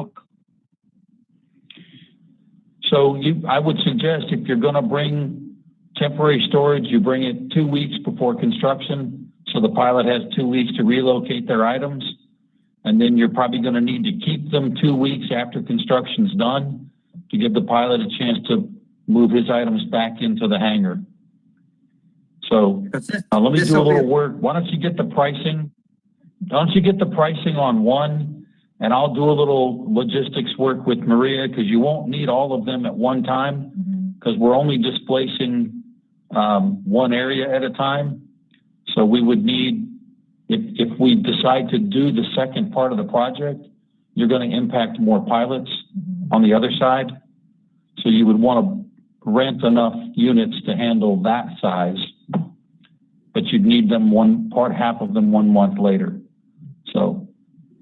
Because this is gonna be a major problem on the other ramp, because Nick has 2 hangars full of stuff. So we need to get it kind of ironed out, so. That construction's way out in the future. Right, So, right, I read that. Okay, I'll come up with some, Let me repeat. It's not mandatory for pilots to move their personal belongings out, but you should advise them that during construction, their hangar door will be open, and you are not planning to secure it with your resources. They'll have to secure it themselves, or relocate it, or roll the dice. understood. And we've done this a number of times. I've seen this, every possible scenario I have seen happen, meaning pilots will remove the airplane only and leave everything else in the hangar, and nothing gets touched. I've seen them remove the hangar and gas cans walk off and hand tools walk off, and it's almost impossible to blame the contractor when the hangar was just open. It's the nature of it. I want to tell you and David Nichols, please don't get mad at me. The most common scenario that I've seen for this is pilots get rent abatement for the number of months that they can't store their aircraft in the hangar, and their personal belongings are their own business. Most airports that I'm familiar with don't take the extra step to provide a temporary storage site on the property for them. It's the pilot's belongings. It's their responsibility to secure them. So again, I apologize. I felt like I needed to say that because that's what my experience has been. This happens on almost every T-hangar project where you're doing pavement reconstruction in front of an existing hangar. You always have to protect against the pilot's personal belongings being stolen. And even if AECOM has an inspector on site, my person's not here all the time. I will not guarantee the security of personal belongings as an AECOM responsibility. We can't take that much risk. All right, Bill. I would say get the pricing and we'll work on get the pricing and let's work on some logistics and see what it might cost. And consider it a project cost, part of the project. I wouldn't be mad at you, Bill. I just think as a professional courtesy, we could afford the 4 tenants that we're making move out of their hangars. That's all. Yeah. How many are on the other side? I should know this. Well, now, when you dump the other side, you're dumping more than 5 pilots when you construct the other side. yeah, Oh, I'm sorry. you got corporate side as well. 7, 9. 9, you're probably looking at about 12 because we have County Line who typically has 3 to 4 aircraft. And then of course that's stopping his business too, because he's doing maintenance work. So and then I guess the reason I mention that is it's a pretty straightforward task for the 4 on the west side. The logistics of this get a lot more complicated when you dump out 9 units, one of which is a business. Yep. And I know the board still has to decide. You may get those prices and not want to build the second half of the project. I understand that, but if we're going to work out these logistics and think about fairness, you've got to do the same thing for everybody that you did for the first four. So I have no other questions on the project. Does anybody else have something? I have a comment on the millings. We talked about the millings before. There's a Yes, sir. kiosk. There's a kiosk close to where the project is. It's being cleared right now. There's a dumpster down there. I'd like to reserve that to put the millings so we can secure them and have a little better control. And you need it on a hard surface so you can scoop it up and move it. I like to keep that area, once we get it cleaned out, reserved for the millings that's coming off the project. Is that okay, Mr. Kirkland? It's okay with me. Are you talking about the old hard stand that's directly behind the corporate hangar? Yes. Yes. Yeah. And there were some debris piles in there. Are you telling me that's all being cleaned up? Yes. That's exactly where we'll put it then. Yeah. It's there's another new container in there, a low one. Is that for the steel or is that for the wood? Yes, That's sir. mainly for the Yes, steel. that's for the steel. Okay. Yeah, I'd like to keep it, once we get it cleaned, and reserve it for the millings. Do we have Okay. the option? Do we have the option to go ahead and spread out the millings, or do we need to stockpile them? Because it seems like whenever we stockpile millings, they become a problem to redistribute across the landscape. No, right now, we could use millings. We got washouts that we'd have no millings for. And you're not gonna have as much millings as we did on these other projects. Now, I think we should control, the airport should control those millings and use them like where the downspouts are on the hangars and things like that, up by the new hangar on that road. And Yes, sir. we can use those. I think we should control the millings there. That's all I have. Yes, sir. I wasn't disagreeing with our control. I was just asking whether or not we were going to use them, because whenever we stockpile them in piles, they become much harder to spread out and use efficiently. That's true, but we can break that stuff up pretty good. He is in some of the spots that we need some now. So, plus with a track hoe, you can break it up pretty good, unless it's been setting and compacted, with something run over. But let's reserve that area if we can for our millings off this project. That's all I have. I have one more thing in reference to the project. I don't know if it's in reference to the project, but anyway, since it's going on. As you taxi or drive past the run-up area, the whole pad area, you come to an area and make that curve towards 2329. There is a lot of gravel on the side of the taxiway going to an hold pad. I've asked in the past if we could get that gravel or that stuff asphalted in, that would be nice, because there's a lot of that gravel coming onto the taxiway, and that's not good for airplane propellers. So if we could keep that in the back of our heads when the project's going and when asphalt is being laid, maybe we can lay some asphalt on top of that, and it's not a very far distance, and get that asphalted over so there's not gravel being put on the taxiway. Yeah, okay, and that's a good idea, Mr. Nichols. I believe it's the area that has a short, old piece of asphalt that connects to a concrete Hold pad, car stand. kiosk. Yeah, on Governor's Road, that connects into Governor's Road. Yeah, pave that old piece. Yes, yeah, from the new taxiway to Governor's Road. Yes, or at least put that in the project.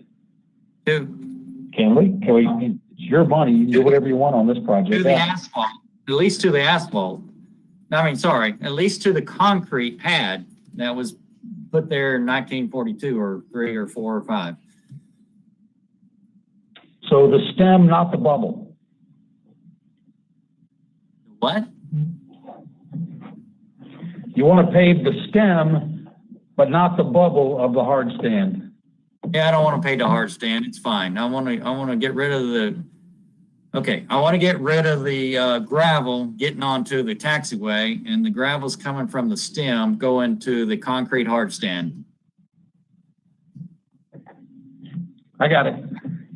Yeah, I think that existing hard stand may be the same elevation as Governor's Road too, so that might create a lot of extra work. Okay, anything else? Mr. Prang, anything else? I'm out. Thank you. All right, Ms. Whitney.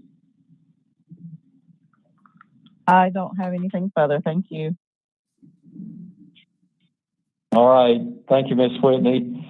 The items on my list from the agenda on the Moonfall/NASA artifacts update. There have been some communication ongoing with Dennis Jenkins, who's a former NASA employee, retired NASA employee. He also works with several museums on placing artifacts.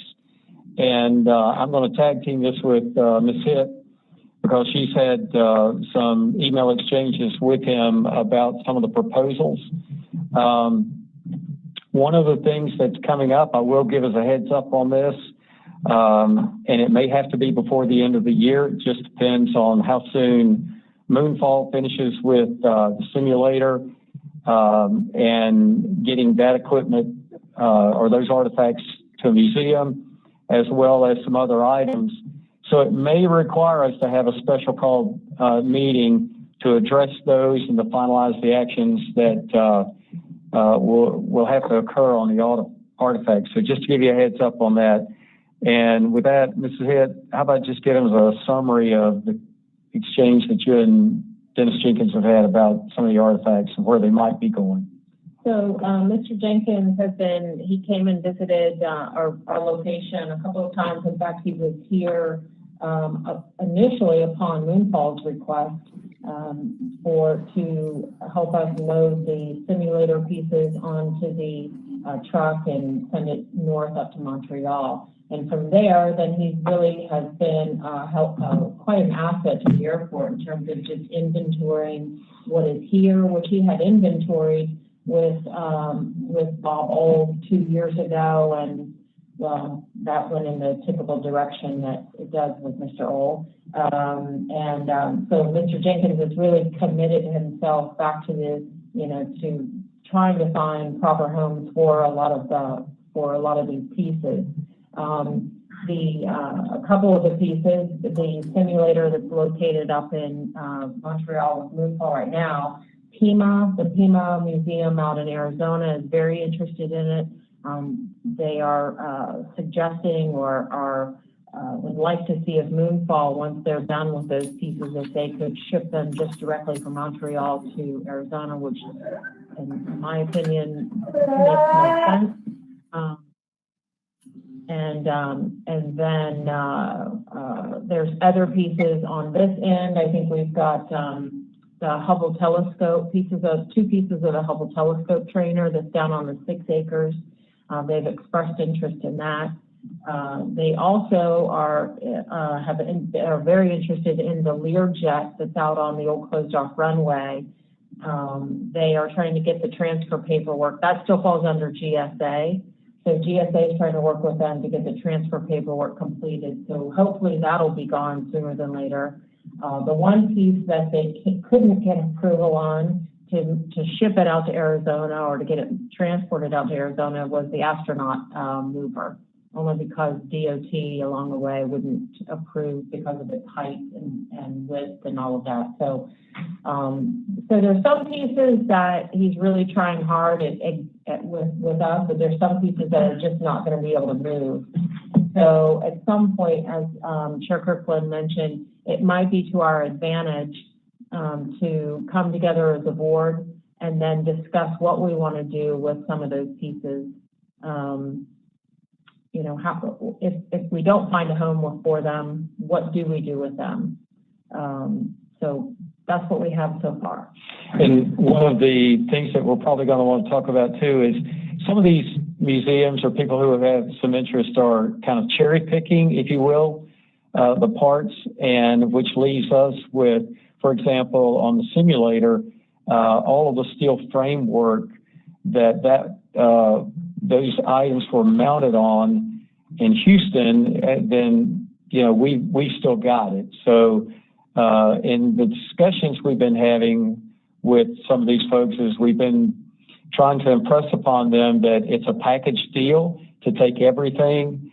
So we're going to continue to work with Mr. Jenkins. And by the way, he's a procurement officer for the Warbird Museum down at Titusville, the Valiant Air Command, in addition to his work with wanting to make sure a lot of the old NASA equipment is displayed in museums and still available for the public's viewing. So he's been a great asset. So just keep that in mind. As more information comes in, we'll have Ms. Hitt send that out to all the board members to keep you in the loop. It's very fluid because we're working with so many other folks and GSA. So that's where we are with NASA artifacts. Any questions about that?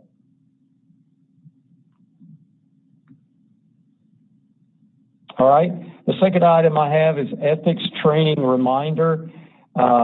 Each of you should have received a notice about the Florida League of Cities that was providing ethics training. I know it was short notice. Actually, I had received that information from Ms. Lynn Ratowski, the city manager, at the Keystone Heights Business Association meeting last Tuesday. And so we got that link out to you. It is important that all of us complete that ethics training. In fact, it's required by law. And so I completed it, and it will be available on the Florida League of Cities website. And I'm going to ask Ms. Lynn Ratowski to jump in here and give some more specifics about that. If you did not take the training, then if you decide to go to their site, there's some details that you need to know about. So Ms. Lynn, would you share that with us? Absolutely. Can you hear me okay? Yes. All right, perfect. So the link should be shared on the Florida League of Cities website here within the next day or two. If you choose to watch it via YouTube or through the Florida League of Cities website, then you need yourself to document that date and time and email your airport manager, Ms. Hitt, with that information so that she can keep it in your file, and then that will be sufficient for your ethics training for the year. All right. Any questions about the ethics training? All right. The next item I have is experimentals, particularly a paramotor flying in IFR conditions. I was here at the airport, I guess a week ago, last week. We had very low ceilings, 300 feet. Visibility was probably a mile. The concern I have, and I wanted mainly to ask Mr. Nichols this because he's our aviation chair, and I know there was an agreement worked out with these individuals. My concern, though, was it was IFR conditions that day, and on occasions, the guy in the paramotor, literally, you could barely see him in the fog that was in the airfield, too. So, Mr. Nichols, is that something we should be concerned about? Well, we got a few pilots on the board here, you being one of them. And our airport is classified as Class G airspace. There's a difference between flying IFR and an airport being classified in IFR conditions, which is technically instrument meteorological conditions. So on a variable flat rules day, a pilot like yourself, as long as you are clear of clouds, have 1 mile visibility, you are legal to fly. Now, they fly under part 103 ultralight rules, and that rule's the same for them. So I am fairly certain that they don't have any instrument, procedures, equipment. I haven't actually inspected their airplanes, but I'm fairly certain they probably don't know how to, they probably don't have anything on there to fly an approach. And if I was one of those guys, I'm pretty certain I wouldn't fly in a cloud and I would keep the land visible. So to answer your question, no. I don't think it's something we can be concerned about. We're not the air police. We're not the FAA. Any citizen that has a concern should contact the FAA. Okay. I'm okay with that answer. I appreciate it. Any other comments from the board? All right, the next item moving on is format of future meetings. I had a conversation, Maria, Ms. Hitt and I had a conversation with Ms. Rotowski about moving forward with our meetings and what that format might look like. As of, I guess, a week or so ago, the governor has mandated that we will begin meeting person to person in November. And I'm going to lean on Ms. Rotowski again here to give us an update on what the city is going to be doing. The city has moved their meeting to November 16th. We're getting our council room ready so that we'll be able to have or meet the guidelines for sunshine. Those guidelines, to my knowledge, right now is going to be anybody who makes up that quorum has to be there in person. The public has to be allowed in person as well.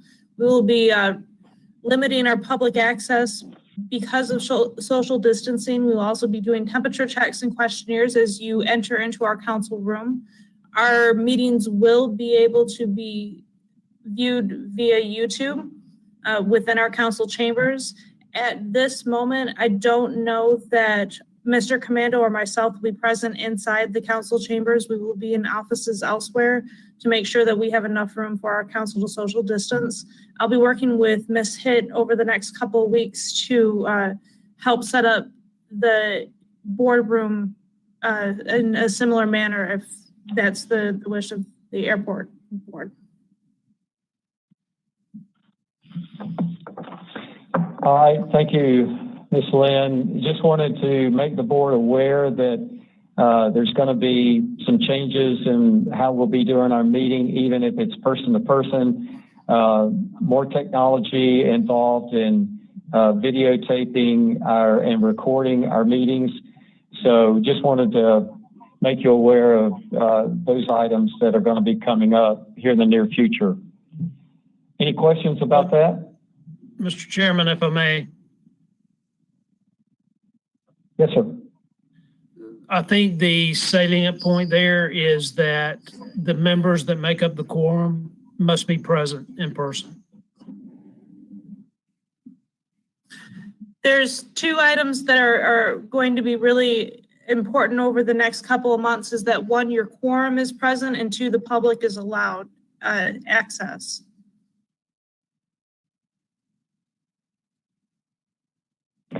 Ms. Lynn, does that mean public access or virtual or both? Yes, both. Well, the public has to be allowed access to your meeting via public comment and in person if they desire. I'll work with Ms. Hitt and any member of the airport board that you see fit to establish how we can take care of that. It will be limited access inside the council chambers. I would suggest that limited access into your boardroom as well. They can come in and make their comment, and then they'll be able to watch the meeting via YouTube. afterwards. Okay. Well, we appreciate you working with Ms. Hitt to create, go through those logistics and determine what has to be done. And we'll get that information out to the board as soon as that's finalized. Any other questions? All right. Our November board meeting is falling on Election Day, November the 3rd. I think we want to move that date to another time. I will be out of state on the 10th, but the board could still meet without me. I can't guarantee because of where I'll be that I would have access to attend the meeting virtually.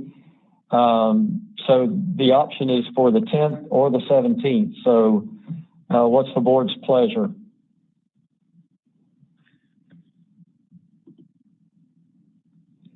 We'll go down the list. Mr. Nichols. Either date works for me. I'll say the 17th. All right, Mr. Wynn. I'll be in North Georgia on the 7th, leaving on the 15th. We'll be back till later. I came. So you're leaving on the 15th and won't be available the 17th? That's Mr. Wynn? correct. Yes, I won't be here in town over that time period. In other words, I won't be at the meeting on that date. We got a time lag here. He's unavailable for the 17th. Mr. Richard. Yes, sir. I have a strong preference for the 10th because I have a business commitment on the 17th.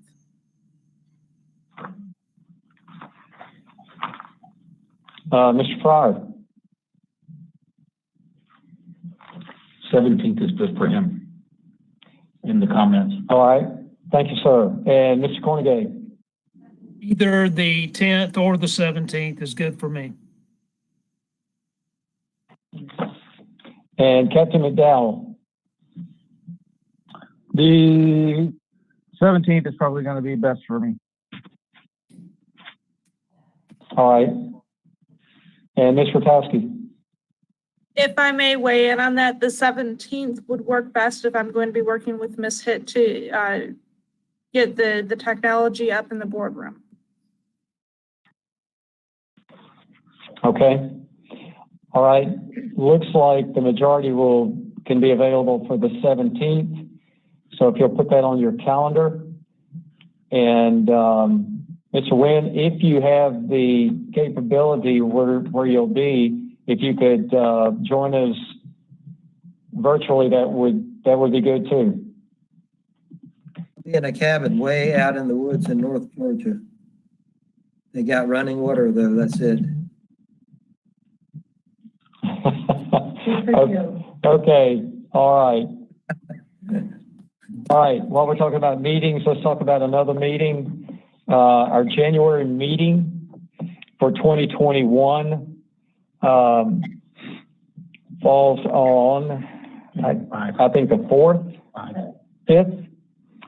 And so typically right after the New Year's, it's not a really good time. Shortly thereafter, I have meetings. Does the board want to entertain postponing that meeting to January 12th? I'll go down the list. Ms. Nichols. The 5th or the 12th is good with me. All right. Mr. Wynn. 12, thumbs up 12. Thumbs up 12. Okay. Mr. Richard. Good for the 12th. Chair, currently I'm open both the 5th and the 12th. All right.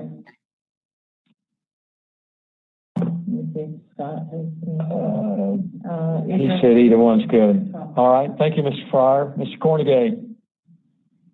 Either date is good with me.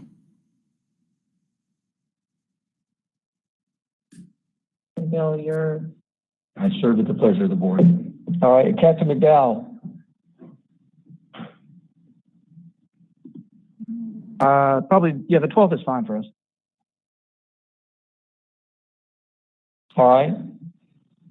All right, we will put it on the calendar for January the 12th. Did you leave December where it was? Oh, we didn't discuss this, so we were gonna combine the November and December in the November meeting. Due to the holidays, if that's their pleasure. Let me ask what the pleasure of the board is. We had talked about the possibility of combining our December and November meetings together. That's what the city council will be doing in their meeting. What's the pleasure of the board?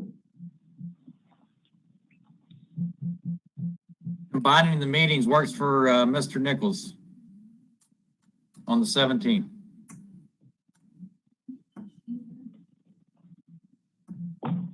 Yeah. 2 thumbs up for Mr. Wynn.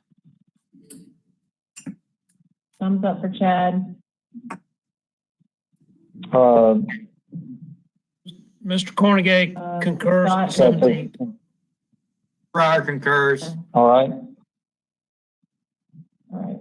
All right.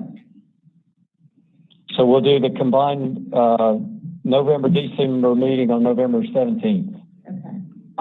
No separate December meeting. Correct. Correct. No separate December meeting. Unless, as I said earlier, guys, we have to have a special call meeting to take action on some of the NASA artifacts. So that would be the only reason that we might have to do that. All right, that's all I have. Mr. Cornegay. You have Thank you, anything? Mr. Chairman. Yes, absolutely. Just wanted to let the board know that 2 or 3 weeks ago, Maria and I visited the firm. I'm ashamed to say that during my tenure as city manager, I never made it out there, but she was kind enough to set up a meeting, and the two of us went and had a very nice visit. Got a tour of the facility and got to talk with the principals there. And one of the main things that came out of the visit and the conversation was the possibility of promoting the firm more locally than it has been in the past. I know they do a great deal of advertising and have their own marketing plan that reaches out to people beyond the local community. So I'm going to recommend in the future that we look at ways to promote them in a more local fashion. And one of the things that I suggested was have them join the KLRBA, the Business Association here in town. And they have some issues with that regarding staffing, but we're going to try and Maria and I will try and work with them and figure out a way to make that happen. So ideally, what we'd like to do in the way of business development there at the airport is bring in those businesses more into the local community and get them more engaged in, for example, the business association and the civic groups and the other opportunities to serve here in the local community. But thank you, Maria, for that. I think it was productive, and I think we'll follow up on that and see how that goes in the future. Speaking of the KLRBA, Chairman Kirkland attended the last KLRBA meeting. I guess that was last week. My days run together now since I'm retired and go to Colorado on antelope hunts and such. But in any event, David was there, and it was a great meeting.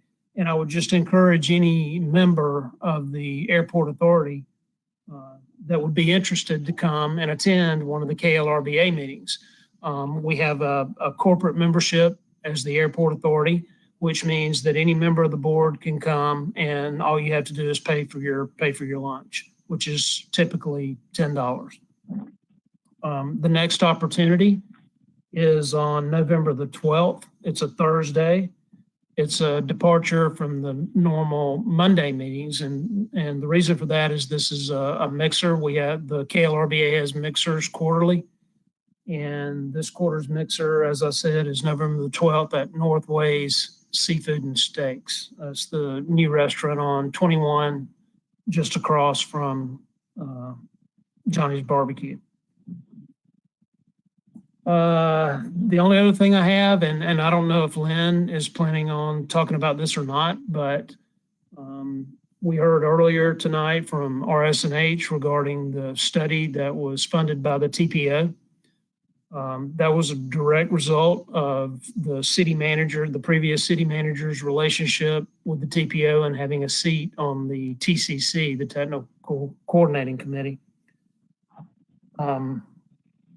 So what we're looking to do going forward is adding another seat to the TCC, so we have an additional voice that will belong to the Keystone Heights Airport Authority. So we're in the process of moving that forward. Lynn may or may not have anything to add to that when she talks, but that's something to think about. And as we try and establish additional and stronger relationships with other agencies, other government agencies and non-government agencies across the region, that is certainly the direction we want to go, and in hopes of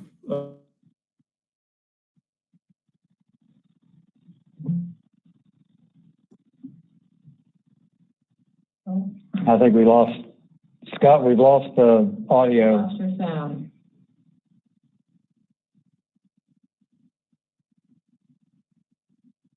Mr. Cornegay, we lost the last part of your comment. I don't know if you can hear us. I can hear you. Yes, I can hear you. What was the last thing you heard me say? About the last sentence. All I said was, that's all I have, and I'll answer questions if anybody has some.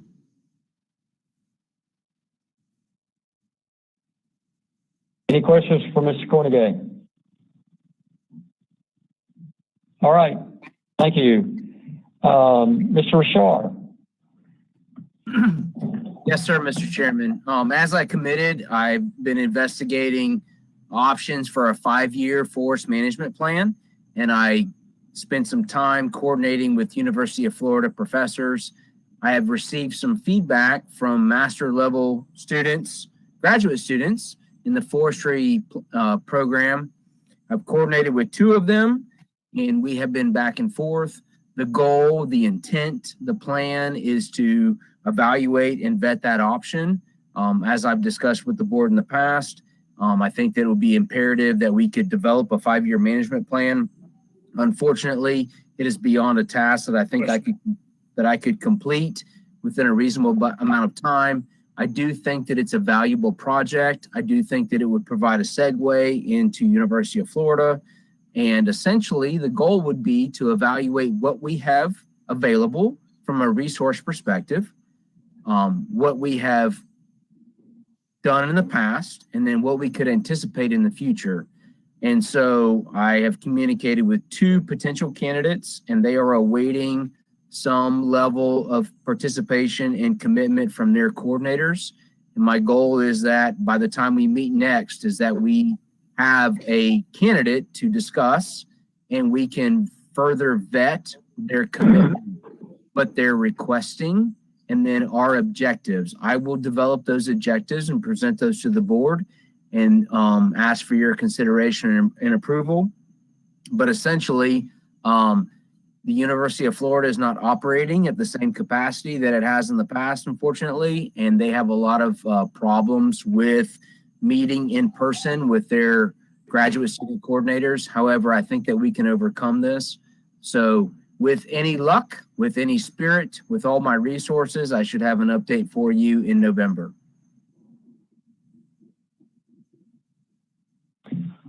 Very good. Sounds good. Thank you, Mr. Rashar. Any questions for Mr. Rashar from the board? Oh, I just thought of one, Mr. Rashar. Is there, are we going to have an air ops hunt this year or no? yes, sir. So Operation Outdoor Freedom through the Florida Forestry Service has just undergone a soft opening back into hosting events.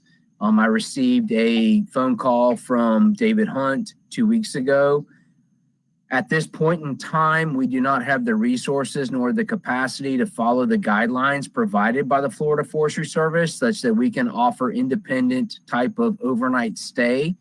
So my recommendation, my thought right now is to postpone this event. If the opportunity improves, then maybe we could host something in December or January, provided that Operation Outdoor Freedom allows us to do so.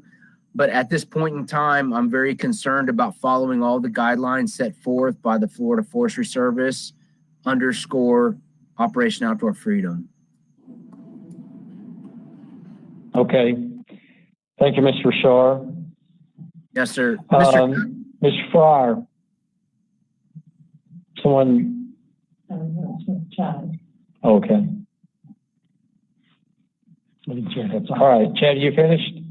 Yes, sir. With your permission, can I be excused at this point in time? I've got several obligations I need to attend to. I'm sorry.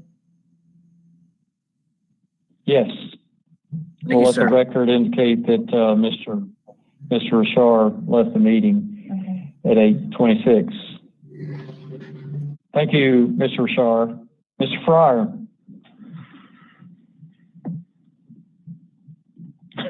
Look at this. So I will read Mr. Rashar's chat. This is the longest, I think.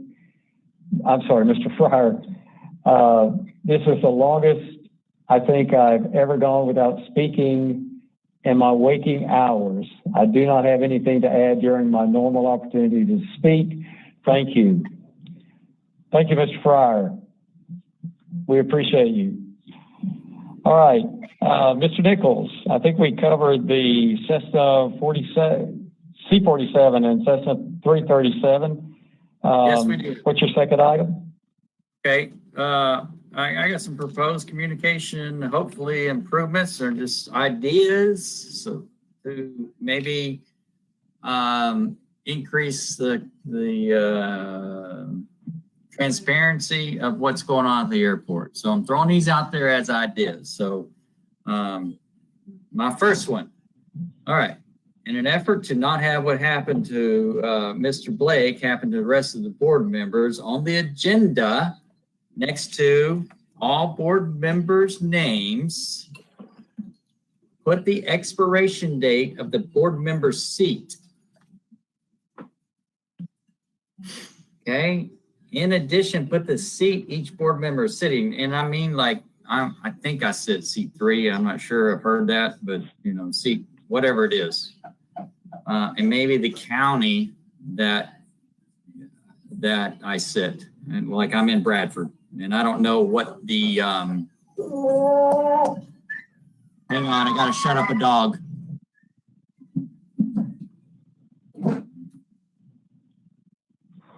Okay. He stopped howling.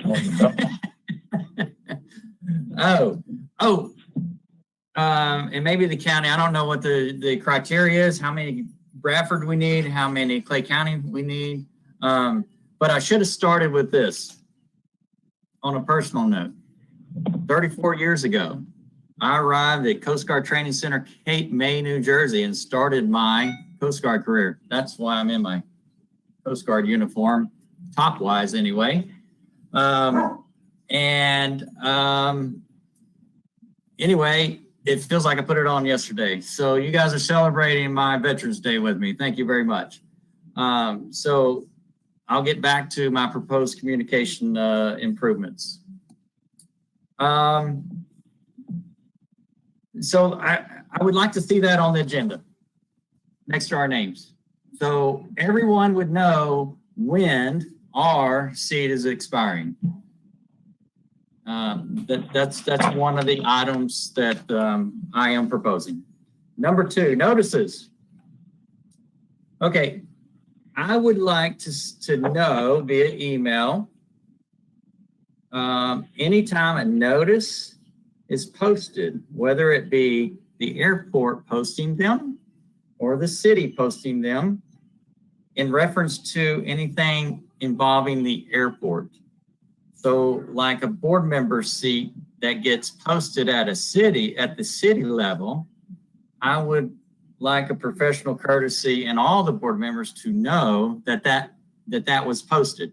Yes, it may be posted online and it may be in the paper. I don't subscribe to the paper and I don't know who all does, but I would, an easy email and say, we posted a notice for David Nichols' board seat or whoever's board seat or anything that involves the airport.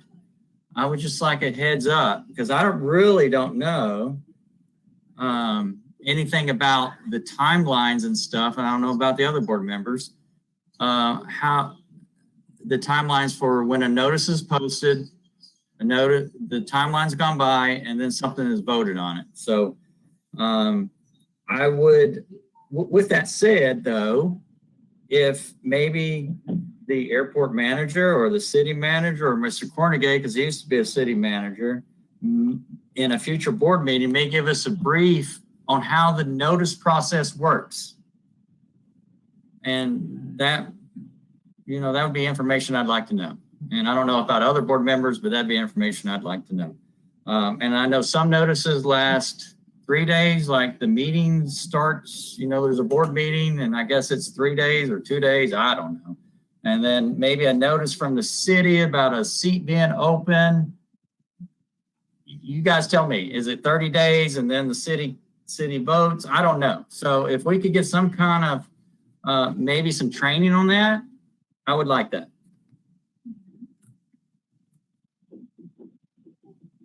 I'm reading my notes right now, so stand by. Okay, all right, the third item involves the airport mostly, and I call it a plan of the week, okay? Now, this is just what I jotted down, and it doesn't have to go this, nothing's in stone here, but this is my solution to hopefully being informed of what's going on hopefully a week-to-week basis, because I don't have the luxury to stop into the office, talk and wait and talk and wait. So if every Tuesday an email can be sent out, I call it the plan of the week, an email can be sent out to update the board and maybe post it on Facebook, a weekly calendar of events. So a Wednesday to a Wednesday is what I'd like to see in the plan of the week. Okay. Should include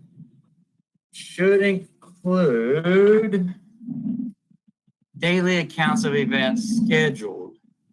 And what I'm getting at is if there is, say, a county meeting or a city meeting or whatever meeting that, that meeting is gonna attend those days. Also, maybe put in there who is actually working those days. So, especially on the weekends, it's nice to know if there's going to be somebody on Saturday and Sunday or not. And so sometimes on Sunday there's not. But anyway, and that's fine. I'm not saying that it's not fine. So, but it would be just a heads up that I could just pull it up and go, okay, Saturday I have Luke and Morgan. Sunday I have Morgan or I don't have Morgan. Because I'm there on the weekends, and sometimes it'd just be nice to know who's there. So also in the plan of the week, and I can help with this, and I think it'd be easy for something, I'm not saying the airport manager has to do this. I can work with, this would probably be something easy for Morgan. I guess she's there listening somewhere. To be able to come up with a draft and it's going to be a work in progress. But anyway, things that I would like to know that are going on before I just arrive at the airport, or maybe stuff like aerobatic activity, parachute ops. I already mentioned about meetings in county, city, and whatever meetings are going on. Staffing, already mentioned. Who's working that day. Okay, so a remarks, and in that, maybe a remarks section. So in the remarks section, I would like to see stuff in there like, Mike Brackenberry is on vacation from this date to this date. Next day at work is this day. You know, that's an example for the staff. Or, you know, Scott Fryer is in the hospital or had an automobile accident, or, you know, stuff like that. It's just, it'd be nice to know what's going on with everybody at the airport. And if you know, if that information isn't passed, then that's understandable. But anything can be in the remark section. So I offer this up in hopes of improving some kind of communications or some kind of added improvements to communication. Because yes, in the last board meeting, Maria, you said we can stop by and ask any questions we want, blah, blah, blah. Well, I don't have that luxury. I know Mr. Kirkland is there about every day, you know, every morning, but some of us don't have the luxury, and I don't think you really want 6 other board members showing up unannounced, taking up your time, you know, asking you who, what, why, where, how, you know, a few times to figure out what's going on. So that's why I'm offering up, maybe we can come up with a plan of the week. You call it what you want. That's what I'm calling it. In an effort so everybody knows, we have transparency, everybody knows what's going on. So that's my proposed communication improvements. Any questions? I don't have a question. Mr. I don't Cunningham. have a question, but I do have a comment if the chairman will allow it. Sure, go ahead, Mr. Cornegay. So, Mr. Nichols, I absolutely appreciate and understand where you're coming from. You can ask the chairman and Maria and Lynn, all 3 of them, about this. I put out a weekly newsletter when I was the city manager. I called it the Week in Review. And it was an excellent communications tool.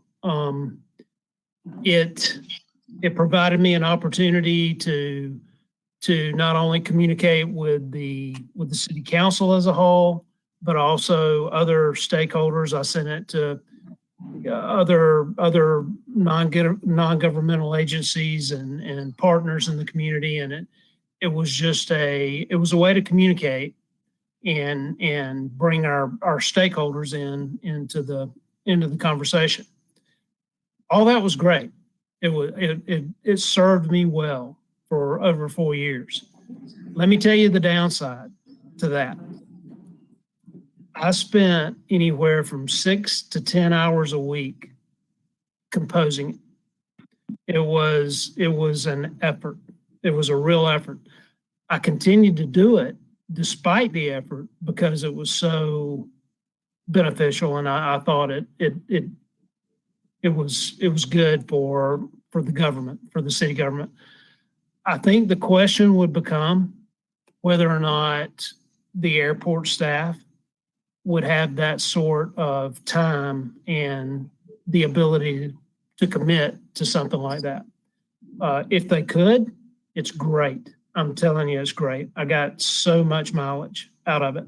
But if they can't, then it would be unfair to require them to do that or ask them to do that at the expense of their other responsibilities.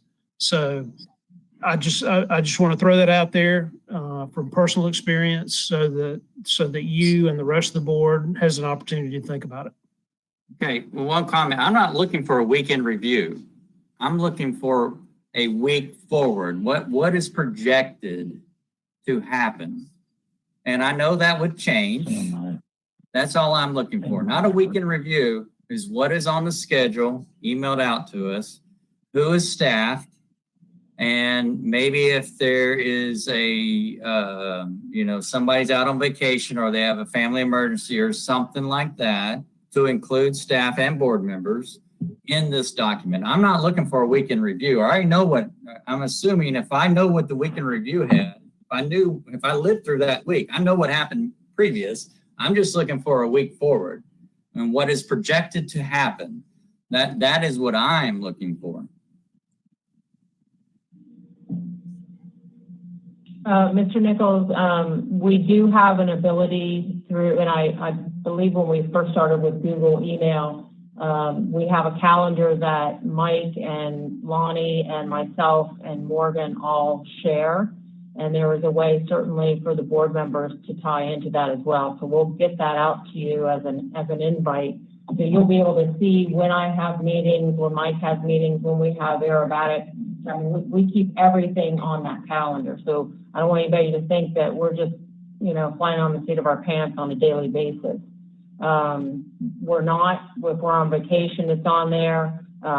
If Morgan's off on a weekend or Luke's not working or I'm replacing somebody on a weekend, we cover it on that. So I will get that out to all of you and any of you who are interested in looking at our daily, weekly, monthly calendar. Absolutely. Okay. In terms of whatever else that the board wants, I'm going to leave it up to the board on what reports that you would like to see us. Okay. Well, it sounds like it's already. And I will say too that I will also say that our days, I can have whatever on the calendar. 9 times out of 10, my day never goes as planned because the people who walk through the door, the people I have to take care of right now, doesn't matter what I had planned. So we'll certainly do the best we can with the limited staff we have. Okay, can that be sent out on a weekly basis? What I have planned? Everything you just talked about. I mean, yeah, the future. I mean, aerobatic activity, parachute ops that are scheduled. I mean, I don't, and maybe it's just me. You can check that calendar and you'll see if we've added things. You can check it every day if you want, and you can see if we've taken things off, if we've put things back on, just in terms of calendar. Now, I'm not going to put on the calendar what my goals are for the day. I mean, is that what you're looking for, or what my goals or my meetings are, or? I want to see meetings. I want to know if parachute ops are going on, anything that happens out in the airfield. Maybe hunts like Chad's talking about that may be scheduled through the week. It's just, when I pull up, when I arrive at the airport and I see 150 military guys sitting around, just would like to know that's happening a few days before that. Because I typically we have that in the past. In the past, I think I've always made a conscious effort to include that in our board meetings. But again, if you have access to this calendar now, you will see, again, if you check it on a daily basis, you'll see if anything's changed. We put it on there as soon as it's booked so that we don't overlap activities, let's say aerobatics versus military jumps. As soon as somebody requests an activity, we put it on the calendar so we don't double book. So all of those activities that you speak of will be on that calendar, and I think that will take care of what you're asking for the most part. Yes, it sounds like it. So yes, I would like access to that, and maybe other board members would too. I don't know, but since I'm there quite often, operating inside the fence, and I can pass the word to other people, I would appreciate that. Thank you. Mr. Nichols, I have just a comment with respect to the board members and their respective seats, and their tenure as far as when they were appointed originally, and then what their renewal date is coming up. That's available in your Airport Authority manual that you should have a copy of. There's 2 pages there that address each board member, what their city seat is, what their title is, and when they were first appointed, and then what their their upcoming date is for reappointment. So if you don't have a copy of that, Ms. Hick can get you a copy for your notebook. Okay, and that's all fair and good, and I understand that, but putting it on a monthly basis, we'd be reminded of it if it was on this agenda. And I have the notebook, but I don't open that very often, and I don't know what board member probably does, but I'm only asking if that could be put next to our names in this, on the agenda every month, we could be reminded of it. Because, you know, I still am not convinced. You know, the whole thing with Ron Blake did not play out how, you know, there was no transparency to the other board members. And if I would have saw his seat was expiring on the agenda, you know, it'd be nice to know. It's called transparency. So yes, I will look at, I'll tell you what, I bet you my book, which is right here in front of me, is probably out of date right now. And I could probably look up my date in there, which I think I renewed probably 2 years ago. It's probably not in there. So all I'm asking for is it to be put on the next to our names when we expire, and maybe what seat we sit, 3, 4, in, you know, county, I don't know, on the agenda, so I could be reminded, and other board members can be reminded that their seat is coming due or when it's coming due. That's all I'm asking for. Okay. I understand. All right. I think some of your other items are something that we can look at and give some serious consideration to. Anything else? No, I'm done. All right. Thank you, Mr. Nichols. Mr. Wynn, didn't have you down with anything? You had nothing for the agenda?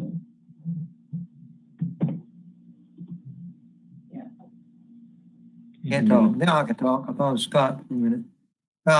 They're working on the DC-4. They're trying to get it back up to Alaska. He was out there working on it the other day. So we might be losing that one tenant parked on the RC field. That's all I have, and just reserve my hard stand to put the millings on. That's all I have, Mr. Chairman. All right. Thank you, Mr. Wynn.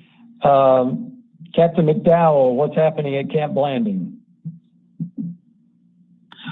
Hey, thank you, Mr. Chairman. This is actually Chief Dean standing in for Captain McDowell this evening. He had a prior obligation.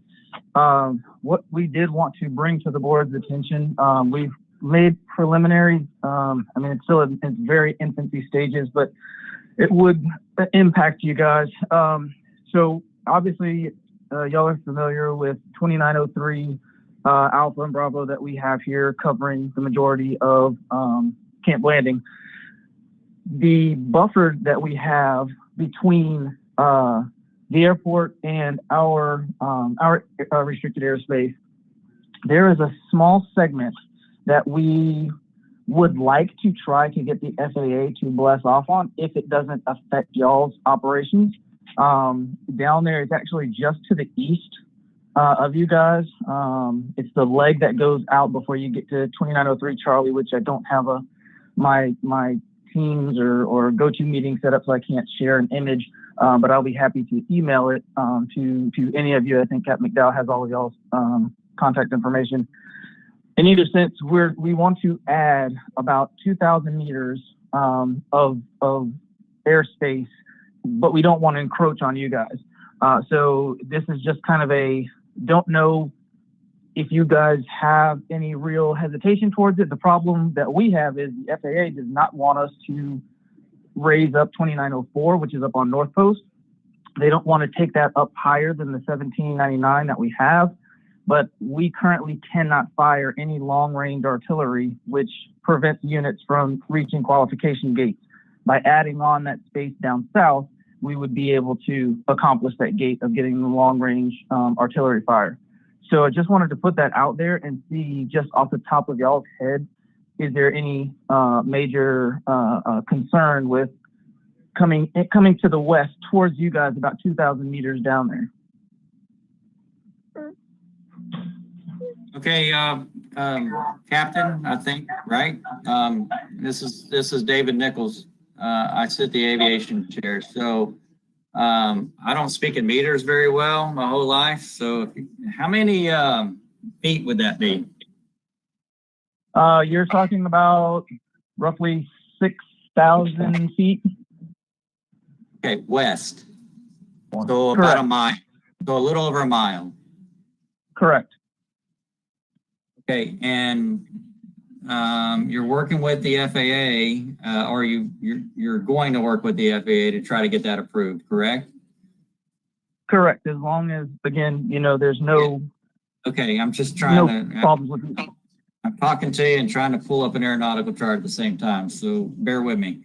Gotcha. So, and that is the restricted area just north of us, 2904 Alpha, I believe. Is that what you're talking about?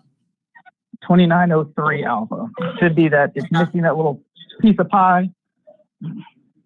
Okay, 2903. All right.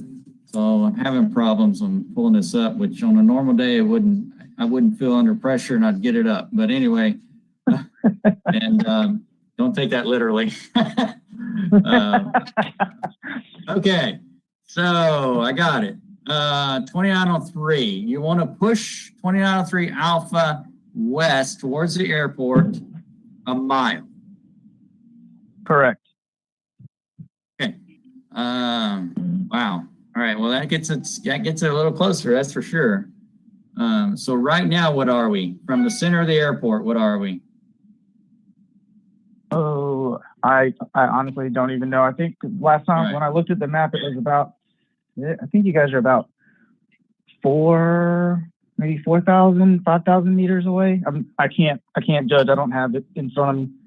All right. I'm trying to figure it out right now. All right. So what lake is that it cuts through half of the big lake? Is that like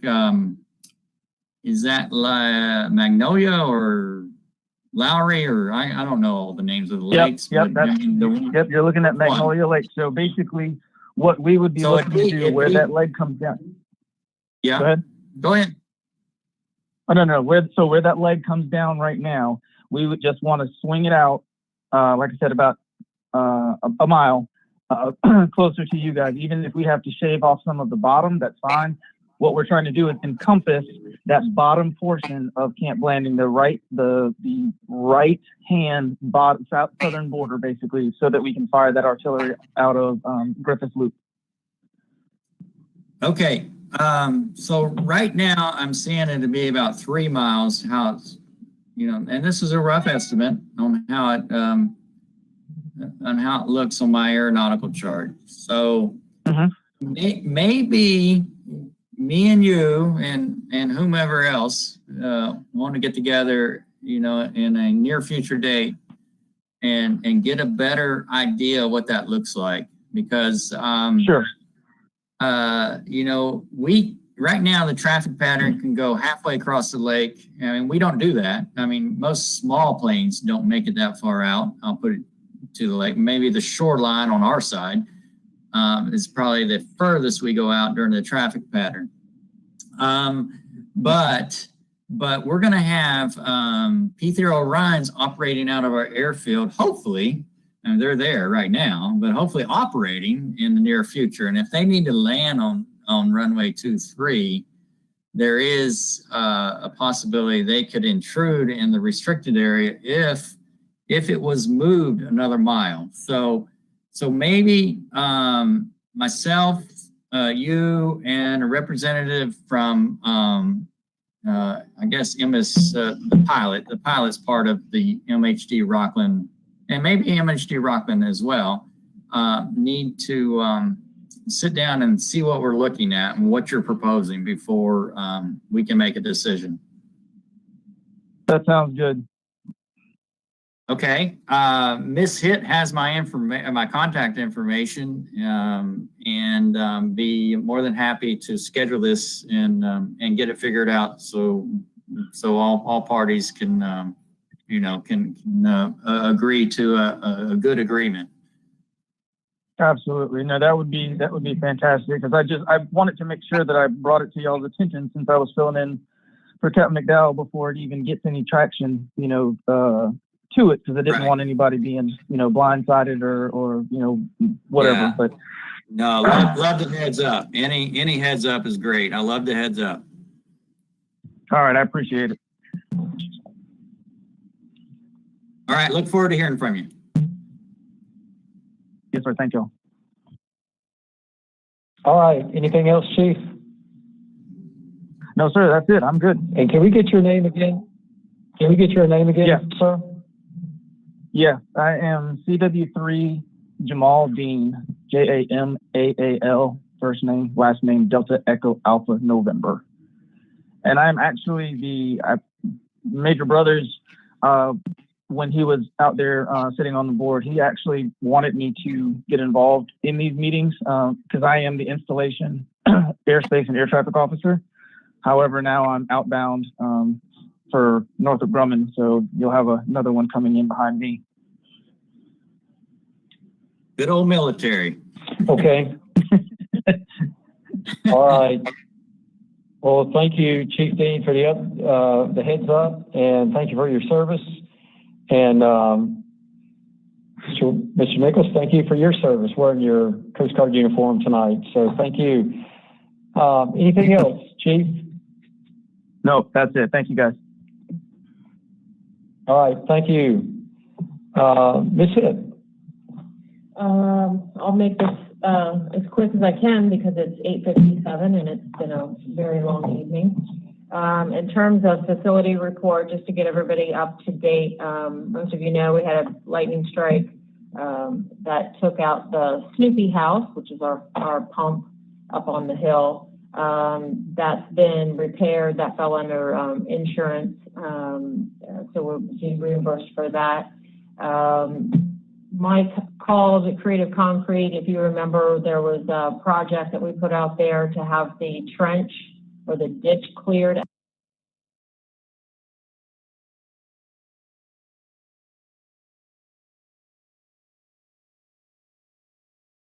Maria went blank.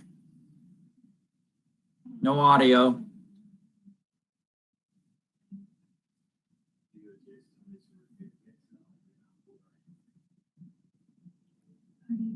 David, can you hear her? No, We've I lost cannot audio. hear her. Can you hear me? Anybody? I I see hear you. Morgan. Hi, Morgan. I can hear you. I don't can't hear hear you, Maria. Wayne and I hear each other, but we don't hear anybody else.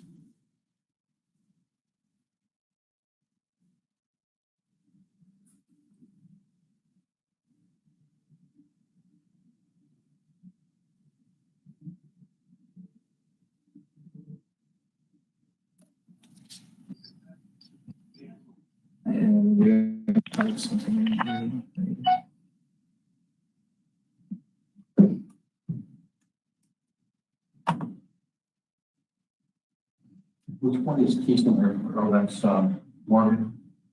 No, Morgan's not on. I hear So Lynn. Keystone- Oh, fantastic. Okay, that's good. The airport, go ahead. Okay, all right. How far did I get, or did I? Nothing at all on the, okay, facility update. Lightning strike on the Snoopy house. It blew out the pump. About a month ago, we got that repaired and that's been taken care of by insurance. Creative Concrete Design, if you remember, we had a project to clear out the old ditch up by the fuel farm and the old FBO. That company that was awarded the job, came down with COVID, so it set them back several weeks. So Mike is trying to get them rescheduled to get that project taken care of. The firm gate, just as we got it all complete, then one of the firm customers ran into it about a month ago and broke it. And so we're now working with his insurance company to get it repaired. It'll be replaced and repaired next week, starting the week of the 26th, whenever that new gate comes in.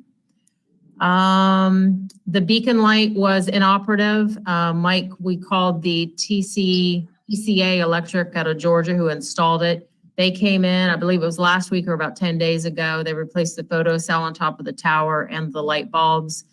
They also noticed that the anti-collision light was out. And they've had to put something on order to get that replaced. And once that's received, they'll come out and get that taken care of. Sorry to interrupt, Maria. I saw that working the other morning, so I don't, anyway, Oh. it's probably good. It's probably good that their technicians coming out to see what's going on, but I did see it working the other morning. Me and Mike talked about it maybe last week and it wasn't working. And then I came and then the weather was bad and it was working. I thought it would have been fixed, but anyway, it's probably good that the technicians coming out to look at it. I just want to let you know I did see it working. I don't know if it's working right now. So, when you guys leave the airport, maybe look up there and see. But Okay. but I Okay, wouldn't well, cancel. But if it is working, don't cancel the technician because there's Yeah. something intermittent going on. Yeah. Okay. Well, we'll take a look at that. I don't know what was going on, but they'll be back out. We're hoping by next week. So they'll look at it all together. And then the FBO, we found out we had a small pinhole leak in the janitor closet behind the wall. So today we got that repaired, and of course that's all covered by our warranty. So we're good to go there. I know that Luke and Mike have been very busy bush hogging on the outfields and getting all the love grass, tried to get that taken care of. They've been doing a lot of mowing lately. I know the infields have been taken care of, and back in the swamp, out in the swampy area too. It's still holding a lot of water. So I know they've been very busy with that stuff. I think that's all in terms of just facility. That was a report from Mike. The Fuel Master upgrade, Mr. Nichols, you had asked about Fuel Master. Yes. I did call Fuel Master, who we currently have our equipment with, and in doing some research as well with repair companies who come in and do that type of across the board, not just Fuel Master. They've stated that Fuel Master still is one of the most dependable machines to go through. I think the only thing is that they don't have a lot of the new and upcoming, what I would say, like the card reader, a lot of the wireless technology that some of the newer machines offer. But I did talk to a lady 2 weeks ago from Fuel Master, and they are working on that, and it should be done in March. And they'll be getting those machines out if anybody is interested in those. The cost on that, which I was surprised, they're a few $1,000s less than some of the other companies, like the QT Pod. Fuel Master's coming in at right around $11,600. And you'll see Morgan's got that up on the board. And that would also alleviate, hopefully, any type of future lightning strikes, because we would no longer have to be reliant on a phone line. It would all be internet-based. So we'll continue. I've reached out to a couple other companies and just waiting to get some quotes back, but that's something that's certainly within our range. And I'll get those to you within the next month or two as I receive those quotes. Okay, good. I just want to chime in a little bit on that, and I appreciate the work on that. Like I told you at a previous board meeting, I think it was Ware County, Georgia, had an upgraded, card reader, and I'm not going to say I got Fuel at Palatka, but they got an upgraded card reader as well. So I don't know who provides all that. I know Palatka is Shell, but that's another probably one of your closer contacts to ask those questions. I've talked to John at Palatka, and that system was around $14,000. Well, I'm sorry. Initially, it was around $12,000 to install it, and then when QT Pod had an upgrade, they had to pay an additional $14,000. And if you recall, it was less than a year ago when they had their whole mainframe crashed. So that's a little nerve-wracking too. But Times is the cost of doing business, but anyway, I'm just pointing out that there are, I have seen upgraded credit card readers out there, and obviously you've already talked to Palaca. So anyway, I guess my point is mute. So continue, please. Yeah, no, we'll continue to get quotes from other companies as well. And then board seat assignments, actually, that was something I was going to talk to you all about as well. And I think we've talked about what the wants and desires are of the board. So we'll get those updated reports out to you, all the board members. I will say that probably either next month or in January, we will need to come back around and start to look at the seat assignments in terms of chairman, vice chairman, secretary, treasurer, all of that. So just to give you heads up and give you some, think about that in advance. And then the only last thing is just a reminder that the Jeep event is coming back. The Crawling for the Fallen, I think I've reported on this the last couple months, but it is still scheduled for November 13, 14, 15. And I'll be scheduling a meeting with those coordinators as well as I have in the past with our local law enforcement and emergency management, just to make sure that we're covered in terms of safety on Airport Road, and then of course traffic that'll be going out onto State Route 100. In terms of how the firm manages it inside the fence, I think it went very well last year. I think everybody was happy. But again, we just want to protect ourselves and our tenants for any traffic on Airport Road. So I'll update all of you at our November meeting. And that's all I have, Chairman. All right, thank you, Ms. Hidd. Ms. Rukowski, City Manager. Yes, Mr. Chairman, real quick, as Mr. Cornegay stated earlier, I sat on the TCC bylaws committee. The Keystone Heights Airport Authority will have a seat once those bylaws are passed through the TPO. We're expecting probably January before that happens. As far as the city's concerned, we're wrapping up all of our CARES Act projects. That'll be coming to an end over the next month. I'm working with Ms. Hitt to wrap up some of the projects here at the airport through a CARES Act. State Road 21 still remains under construction and will be under construction until spring of next year. We're looking at hosting a pavilion, a food distribution grand opening in our pavilion renovation project come early January. And I just wanted to give a quick shout out to Ms. Morgan, who's working behind the scenes. I know how hard her job is, and she's done a fantastic job tonight. And that's all I have, Mr. Chairman. Thank you, Ms. All the assistants. You've lost your sound. Unmute. Can you hear me now? Yes. Okay. We lost our other communication device here on the table. So thank you, Ms. Lynn, for your update report. Thank you also for all the assistance you provided Morgan and Ms. Hitt on the technology. And we couldn't have done it without you. So thank you very much. Yes, thank you, Lynn. You've been invaluable. Absolutely. Right. Thank you. That concludes our agenda for the evening. Let the record show that we adjourned at 9:09. Thank you, all the board members and guests. Thank you for participating in the meeting. Good night. Good night. I need to copy and paste. Look what I did.